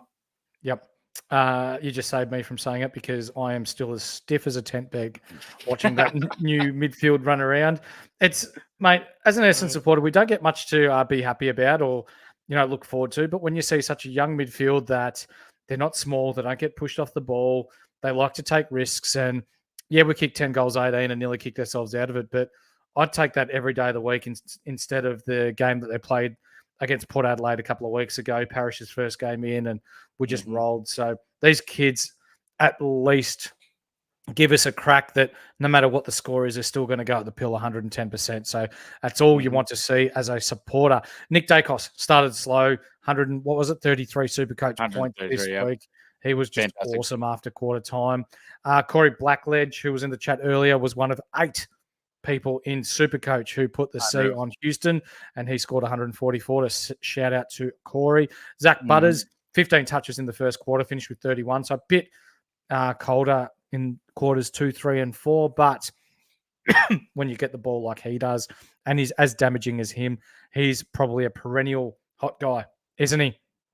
Yeah, absolutely, mate. I was just agreeing with Kizza. Sorry, but yeah. So I was agreeing with kids. That's exactly what I was thinking too. Because I'm like, well, yeah, at least you have something to be fucking happy about. You got 3 wins, so shut up. Just be happy with what you got. Hey, we got 4. We're in the top 8, mate. Couldn't give a stuff. You're still going to lose in Do you know finals. what that looks like? No. Do you know what it's like to win a final? But Cripper for the Baggers. Yeah, he was fantastic. Can't say enough about how good of a game that he had. Sammy Walsh as well. He was fantastic. Nick Newman off the back line as well. Could definitely be a watch there. He did very, very well. Josh Kelly was unbelievable without Cogs in the team. So big shout out to him. He stays in the hot guys. Mm-hmm. Dane Zorko in the wet. Fantastic. Yep. The boys are rating your schizo skiddy too. So keep up the good work there, brother. Jack Bowes from Geelong gets a mention in the hot guys this week. Harley Reid, get on fucking board. This man is a jet and will be for years to come. Elliot's again with 110 and 580k. Now he's gone up 140k. He looks really good alongside the W train. The big W train. Who is sitting third. The big W train, we cannot keep him out of the hot guys. It's just unbelievable. He's just that bloody good. For the 80-odd guys that have him in Supercoach and you've got back-to-back tons out of him, congratulations, because you saw something coming that we definitely didn't. Jordan Clark, he backed it up, 120 Supercoach points. He's been pretty good this year. Had a couple of 80 weeks, but back into the 120s. Sarong, for a midfield that got smacked, 117 Supercoach points. How many times is Matt Rao? Mario. He was awesome again today, 126 Supercoach points. And one of Gold Coast best alongside Flanders, who got another 36 touches playing across halfback. Before we continue on with the hot guys, mate, is Flanders a poorer version of Sheasel? Yes, pretty much in the exact same role, kind of, but Sheasel has a bit more opportunity to push it a little bit more forward. Flanders plays it in a bit more of a defensive kind of way and moves the ball around defensively, and then is still the kick-out option of it. But yeah, think Sheasel, Nick Dacos from last year. That's basically how Flanders is operating. Kmart Sheasel. Kmart Shees. IKEA Shees. Yeah, pretty much around that same one. But for still in the hot guys, still putting Sheezy in there, 110, a bit lower for his standards, but still staying in the hot guys. You have Xeri in there for the hot guys for Supercoach purposes. Yes, he's a hot guy, but for actual AFL and trying to win games, he is cold as fuck. He's cold as fuck. Newcomb, I'll put him in there. He was sensational today. He's been shithouse ever since, but Newcomb's definitely a hot guy. But bloody hell, we got to say these two Sydney players because goddamn, how good was Brodie Grundy and Matty Roberts? They were both phenomenal, weren't they? Hot as all shit. Absolutely. Now let's get into some cold guys while I'm still angry so I can have some fucking goes at people. Aldi Shees. Love that. You know, Skiddy's on a tear when I don't even get the chance to talk. He's just, we're doing this, and if we don't do it, I'm fucking... So, favourite rookie, Riley Sanders, the Colonel. It hurts to put him on the cold guys list, but he just has to be on there after last week and the week this week. So unfortunately, it's a reluctant cold guys, but he is on the cold guys list. Someone who's not a reluctant cold guy is Harvey Gallagher. He bloody belongs on here. He's shit house. Yep, absolutely. I'm putting Rowan Marshall on here, Horse. Well, he scored 51 and he looked tired, so don't blame you. Yeah, exactly. Sam Darcy, the Cone himself, the inventor of the Cone Award, Rory Lobb, has killed Sam Darcy's ability to score Supercoach points, and it's time you trade him. Sammy Draper, you're a nuffy. Out you go. As we see Armoured Frog in the chat. Nice to see you there, mate. Fucking Bevo. Mate, jump in the Discord. The description is below. We have a We Fucking Hate Bevo social club in there. We've got a president for it. Just get him.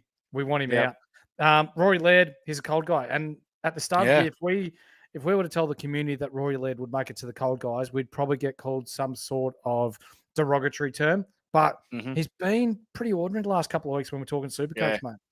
Mate, really needs to step it up because, mate, you never see this out of Laird, and especially without Crouch Potato in the team, that's a massive, massive red flag that he is not operating on his usual 120 with 35 disposals. Yeah, spot on. Darcy Parish, see ya. Yeah, that's cold as all shit, but, keep dropping cash, baby. We might be able to meet in a couple of weeks. Rosie. Mate, I'm putting the whole bloody goddamn Port Adelaide midfield in here besides Butters. Rosie, Wines, Drew, all cold. That was a shocking performance against Collingwood. Elijah Hollands from Carlton and Jack Carroll, they are on their way out. Mm-hmm. Oh, yeah. Elijah Hollands, that was, as we said, remember when he got 116 or something like that against North? Yeah. People were like, do we bring in Hollands? Do we bring in Hollands? No. We wait a second. Yeah. We wait a second. And look how shit he's been since. So there you go. Carroll, though, he's done his time. He's he's made the money for owners. Yeah, you've got to move on from him. Harvey Thomas from GWS. I think he only had like a 30-something break even and still didn't get there. No, I think it was 32 and he got a 28 or something like that. Yeah, it was just making sure of it right now. Break even of 32 he had and he got 29. Lovely. Well, that's just what you're going to expect from Harvey Thomas because it's just going to be bloody up and down, up and down. Yep. One man that was tickling our fancy earlier in the year because we thought he might get the half-back role for the Lions, but he's done shit house. Calamar Chi. Yuck. Yep. I'm putting, sorry, Asa, but I'm putting Dempsey on the cold guys list because he's been shit house the last couple of weeks. He has been. Especially against the game against North where you thought, you could go all right there. And you go, okay. Well, I guess it's against North, so we can get away with it a little bit. Maybe, they weren't going as hard. They didn't need to utilize them as much. Yes, it's in the wet, but that's 2 in a row now, and we need to see a little bit more out of him there. But alongside Jai Clark, he got another. Yeah, so I was about to say, Asa, I might be able to be a bit iffy and turned one way on Dempsey, but Clark's dog shit. He's gone. All right, he's cold, way too cold. Yep. Campbell Chesser. I could sit here and talk to you about how shit the bloke is as an AFL footballer. He's probably a really good bloke in real life, but when we're talking Supercoach, nah. I assume that's Josh Draper. Yeah, that's Josh Draper too. Just reiterating to everyone that he's still cold and still definitely not a fantasy pickup. Yep. James Aish, he was ordinary last week too. I think he only ended up with 44 or something like that, mate. This week he only scored like a bloody 20 or something like that. He was absolutely shit. Yeah, you're right. 29. Yeah, he was dog shit. Yeah. Yeah. Horrible. Jake, definitely belongs. Jake Lloyd. 15 touches for 68 Supercoach points. While you may think that is all right, it is not for someone that you thought may be a premium to start the year. Benny Ainsworth from the Gold Coast, 15 touches, 43 Supercoach points. Some people don't know about him. I'm putting him on there because I have him in draft and he shit the bed hard. Noah Anderson, 1 week after being a hot guy, has made it to our cold guys list. 18 touches, 50 Supercoach points. It hurts. Mm-hmm. And do you want me to read up the North Melbourne players? Right. No. There's one more Gold Coast player there, mate. Ray Brown hearing it.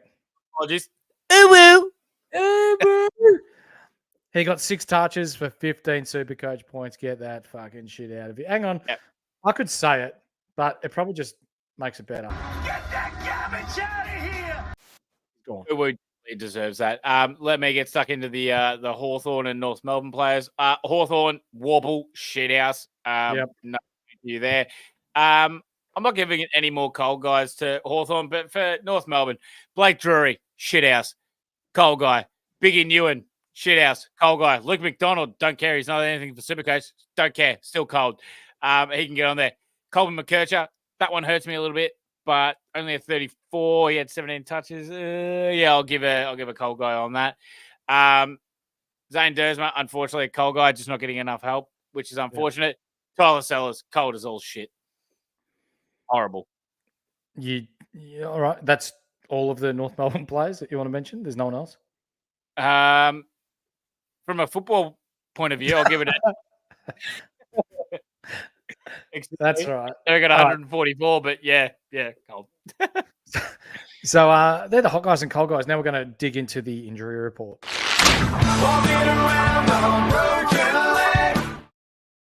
Yes, sir. And there were a couple of HIAs early in this round, mate. Yeah, that hurts, mate. Giant miss. That one looked pretty bloody bad. I'm not going to lie to you. In the West Coast game, Fremantle. Yeah, he looked like he was out. So he'll miss a week for HIA. Stewart. Oh, that one hurt because that was him flying for the ball and copping the back of someone's head in the marking contest, and he just laid out on the ground, just soaking up the rain. Didn't like that one, so he'll be out for HIA. Oh, did you see McInerney's? No, I didn't see that. No. This poor son of a bitch's eye was like ballooned and blue as soon as he got into the huddle. After that, he'll miss a week for HIA. I did read before though that they were both caused by Kai Loman's head. Yeah, right. Okay, there you go. Kai Loman obviously got a bloody solid head because if McInerney, it wouldn't even surprise me if they said that he's got like a fractured like eye socket because bloody hell did that blow up quickly. Zach Williams kicked to the Achilles. Unknown time frame at the moment, but it looks like he has got away with further damaging Achilles injury. So that's good news for Zach Williams. What about Jason Horn, crybaby? I piss with the seat up, with the seat down, and then leave it up. Francis. I think Dad would be disappointed in his performance this week. I don't think he's getting a kiss from Dad on the lips. No, he's definitely not getting a kiss from Dad on the lips. He's disappointed. Yeah, maybe some hamstring issues, but we're just going to have a bit of a look there. Lockie Jones, hamstring to be scanned. He may spend a couple of weeks out. Miles Bergman rolled an ankle late. He will be a test for this week. That looked nasty too. You know what did look at nasty? Dan Butler's hammy. He could not move. Oh, yeah. No, he was in some real bloody strife. It's going to be interesting to see because I think that also gives the green light for Garcia a little bit more where the Saints can probably roll Philippou a little bit more forward line, which would open a bit more of a space in the midfield for Garcia, which is good for us. Yep. Eddie Mazda. And we call him Eddie Mazda. It's Eddie Ford, but because North is sponsored by Mazda, we call him Eddie Mazda. He poured a mate, and he was subbed off as a result. Is he going to be okay? I think he's going to be all right. He took a couple of tough hits early in the game and then kept going through it, but then subsequently got subbed out after it. So it's going to be a wait and see, but I don't think it's a massive thing for anyone in Supercoach-wise as North Melbourne's forward line is worse, has a better chance of getting hit than me from my misso tonight. So let's see how that goes.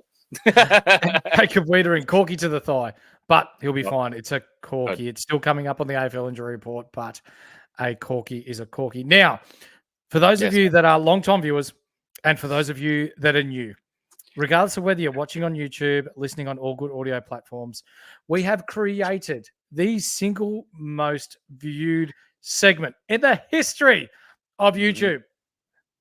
It is now known as the Cone of the Week.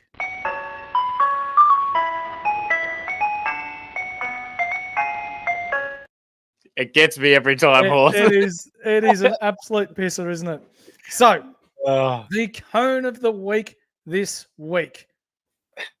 Horsey, talk to me. Look, mate, there's a couple of honourable mentions that I've got to get off my chest. Obviously, first of all, James Ace, absolutely shithouse against the West Coast Eagles, was pretty much non-existent and was basically just a cone, just letting people go through him left, right, and centre. Honourable mention to him. Honourable mention also to Bevo because he deserves it. Yes, he does. Absolute shit coach. He needs to do better things. If he's playing the cone, he's ruining Sam Darcy. Oh, my God. It's outrageous what he's doing. He's a sub to the zinger. Oh, it's hurting me left, front, center. But I couldn't give him Cone of the Week because they did win by 60 points. So, well played there.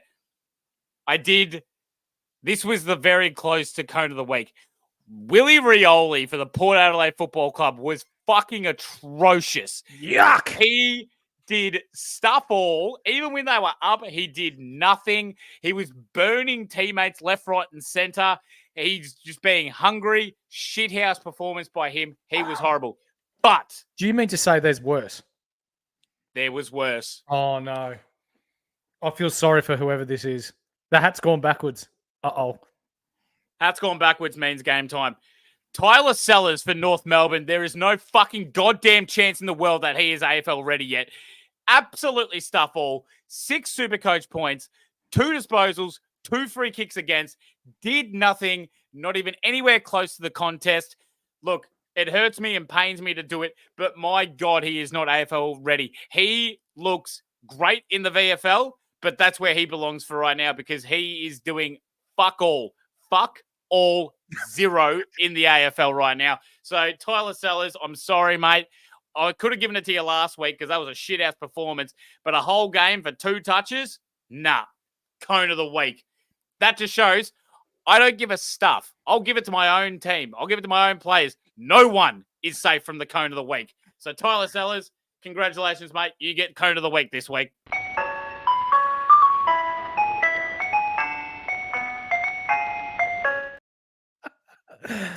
Pains me, but I got to do it. That is an all-time rant. I love it. Now, look, before you know what? we No one's safe from the cone of the week, Horse. I've got to do what is bet. This is our brand that we're putting out there, and I've got to do what it is, and he deserved it. That was shocking. Absolutely. So, Tyler Sellers, don't back this shit up next week, mate, because you can be a multi-time winner of the cone of the week. So you've been put on notice. So, get anyone. Tyler Sellers. Also, too, special shout out, honourable mention, I forgot it, but special shout out to that umpire that didn't pay that free kick against Draper. You're a coward. Weak as piss, be better. Flag dons.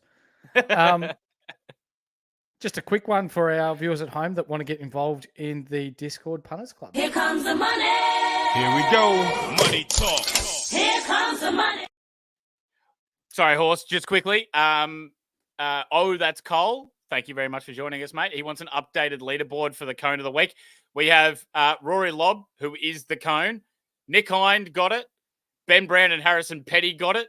And now Tyler Sellers. Yep, absolutely. So there are 3.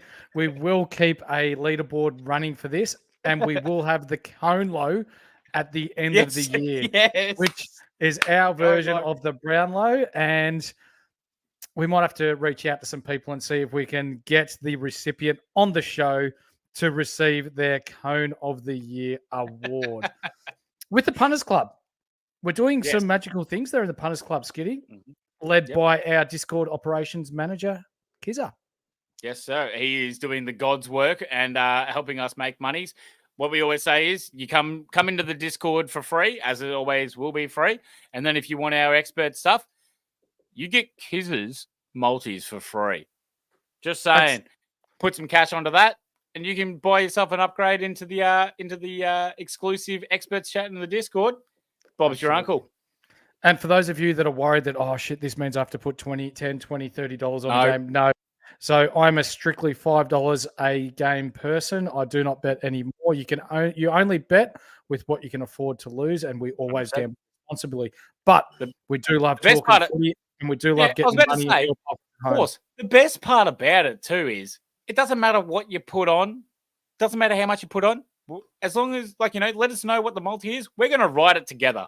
We love to write a multi together, that's what and it's not about individuals winning. It's about us all winning. I know Suva hit a beauty as well on. You did. Which one? I think it was Saturday. Was it? Was it Saturday night or was it the Gold Coast game this morning? It might have been Gold Coast actually. Okay. Yeah. So for those of you that are interested in joining in the Punters Club, down below in the description there will be a Discord link. Go into AFL. Down the bottom, there's a punters section. Make yourself at home in there, and the boys will get right around you. Yes, sir. Now, before we knock off for the evening, we did say to everyone that we will get to their questions at the end. Yes, sir. It is question time. It's question time. Let's answer your questions for the week ahead.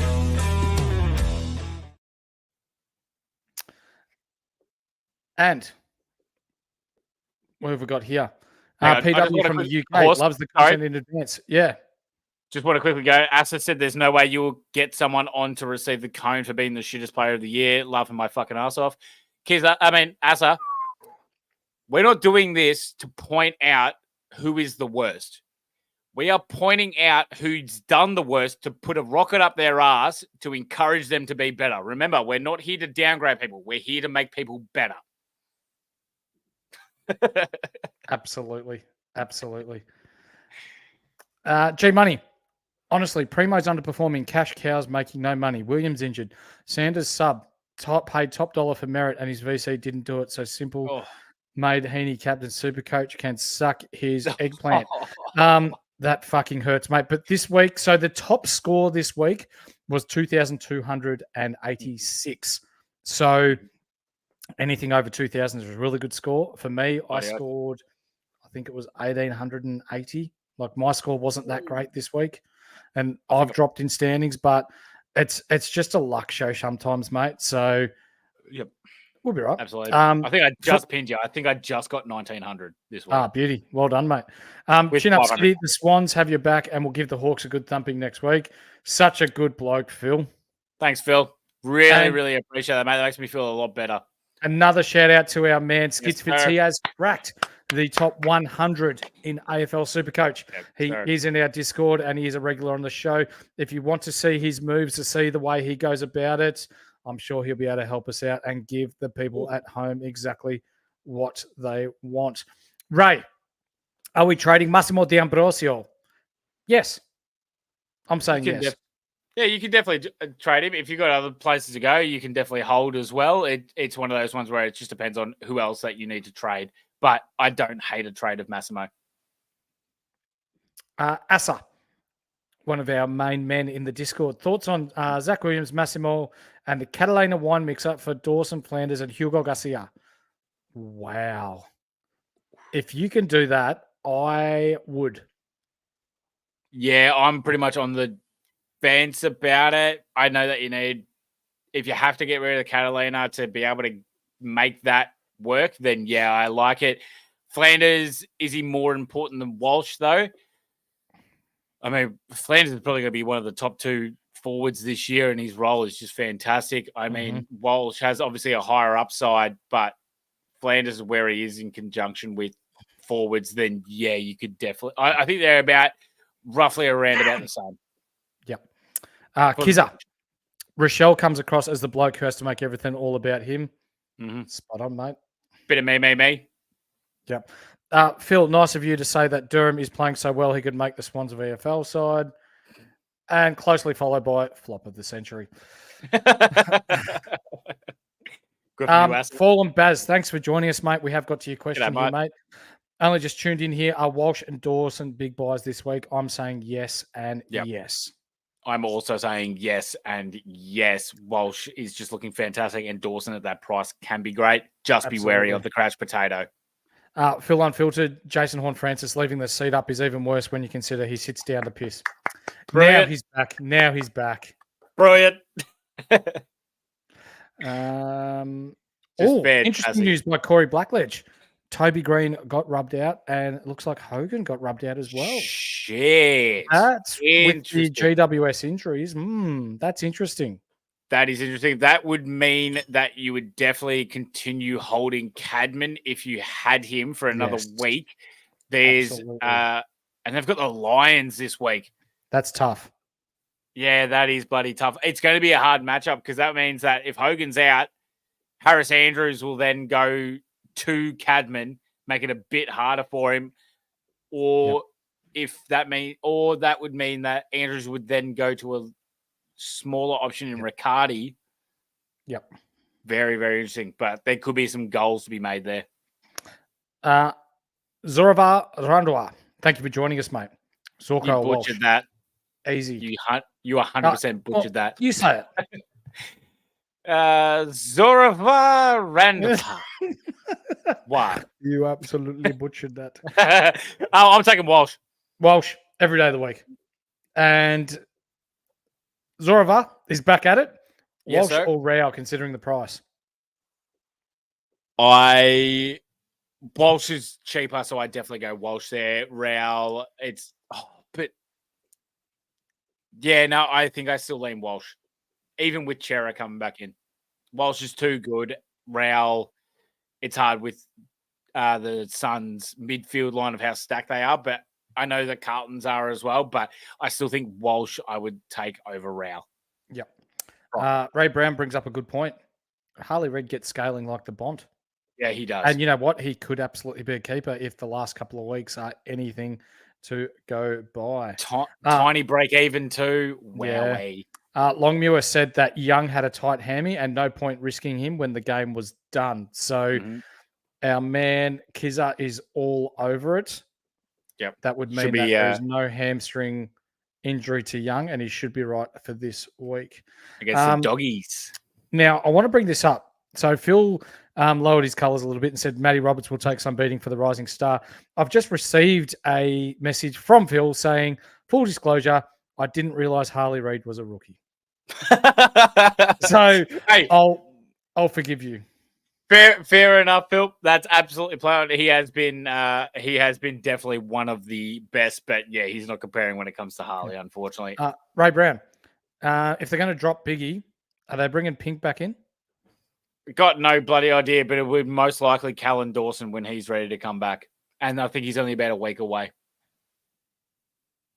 Yeah, I'm just scrolling through these. Sorry, there's a lot of love for the Kmart cheese, the non-Jewish cheese, the more Aldi cheese, the off-brand cheesel. Yeah.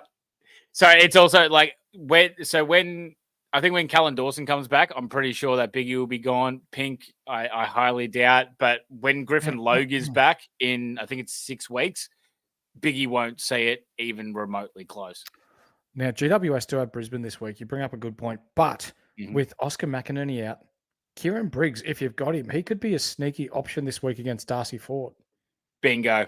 Absolutely bang on the money there. They lost their the other ruckman that they had to Melbourne. I can't remember his name. I just remember that he went to Melbourne. Fullerton.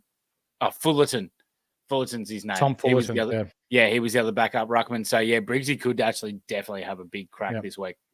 And our man over at the NRL, the Supercoach Brain, for all your good NRL contact, be sure to tune in with the Whisperer, Brain, and Matrix, who run a really tight ship over there.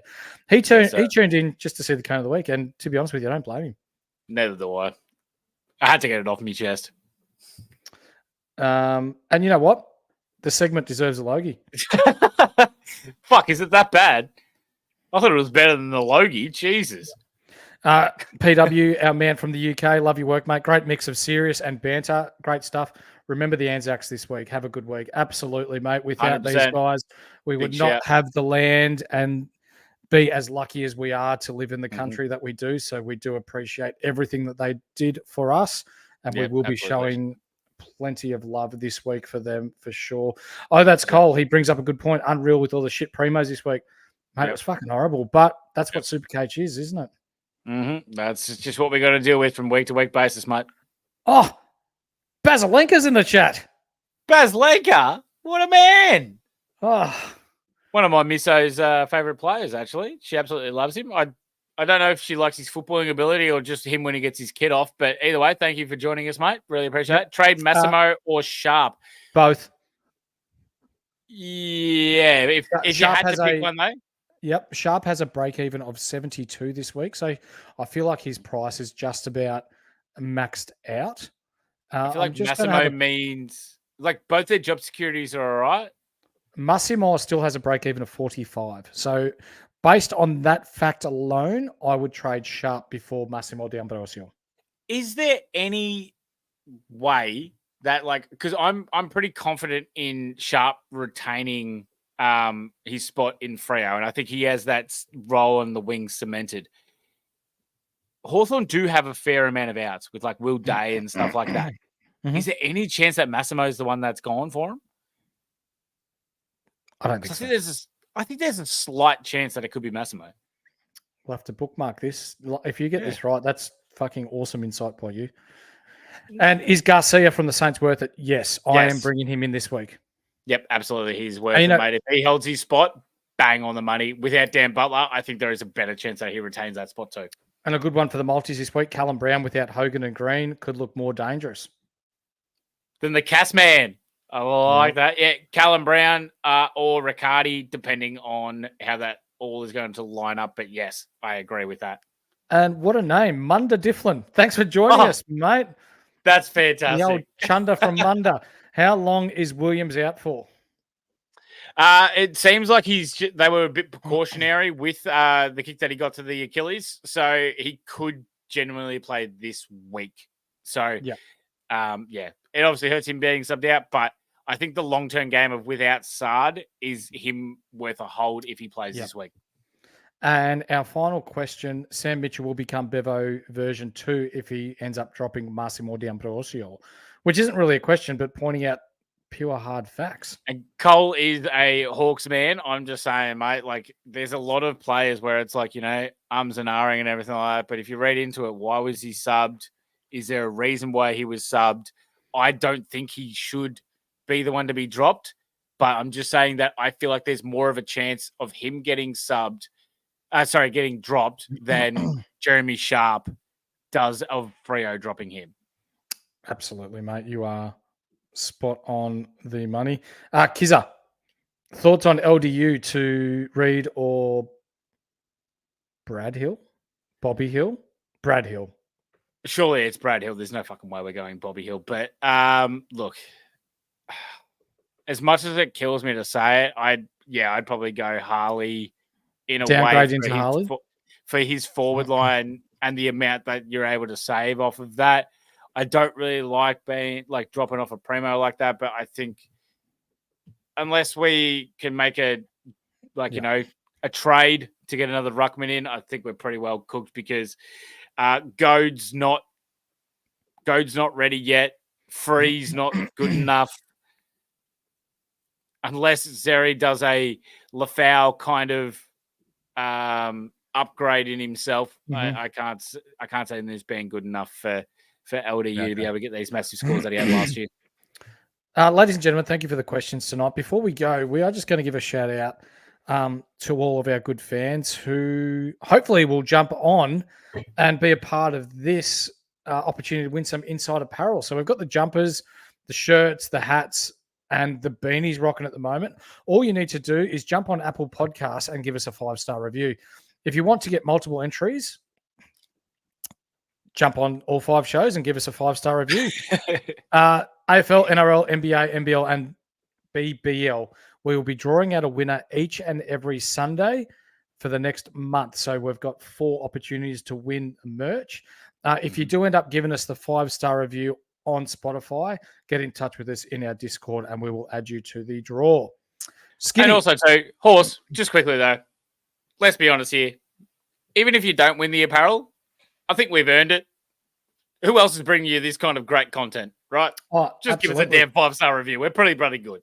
Now, there's a fair chance Channel 7 are going to reach out to us to put the Cone of the Week on. So when I've already really got little I've already got what's their names, bloody Dunstall and Gazy and Mooney. They're already been like, oh look, the Golden Fist or the boot or whatever the bullshit they do. They're like, oh, we need something different. Oh, Skiddy, can we take the Cone of the Week? No, Cone of the Week is an Insight exclusive. I need absolutely it is, and the people love it. Now, Wednesday night, you're not going to want to miss it because all DPPs have come through. Skiddy and I will be going through the teams with a fine-tooth comb this week to see who we think you need to bring in this week. We did suggest leaving a few boosts in the bank with our DPPs in this week, with Massimo being traded, with Zach Williams being hurt, with Howe still stuck in some people's backlines, with Reed, with Caulfield. This may be an opportunity for us to trade out some of our injured players or some players that aren't making the coin into some primos this week. So Wednesday night, you are not going to want to miss it. Yes. The Wednesday pod will be before the game on Wednesday evening.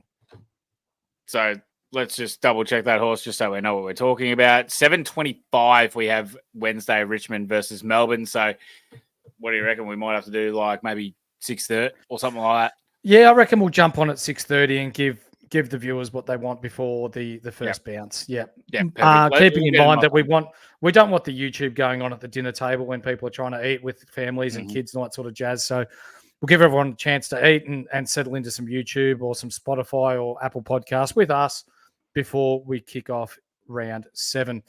You got anything you'd like to add before we knock off for the evening, mate? No, mate. Actually, I do. Our chat, absolutely unreal. Wow. You guys are absolute gems. So many good so many good things being talked about. So many great people in here. Can't show you. I'm just going to put you all in a hole and just say, yeah, you're all a bunch of absolute legends. We appreciate that. We do this stuff because we love it, but we also do it for you guys because you guys are absolute champions, giving us so much love and respect back. Absolutely. So, and a big shout out to you, Horse, just because you're a legend. So that's all I got. Oh, stop it. You make me blush. For those of you that have stuck with us from last year with Rob Kennedy or the Supercoach Hawk to what we are now, we are building very nicely, but this doesn't build without the support that we get from you guys at home. So from the bottom of our hearts, thank you. Keep supporting us. We will be bigger. We will become better, and we will put our best foot forward in order to give you the best quality content, not just from a funny cunt's point of view. Oh, I dropped a C-bomb, but from a Supercoach point of view. So look, LeVar Balls just jumped in the chat. Big baller brand. We love your work. God. So this is Skiddy on the horse. I've just fucked up, so I better call it a night, and we'll see you Wednesday night. This has been another episode of the Inside AFL Show. We'll see you then.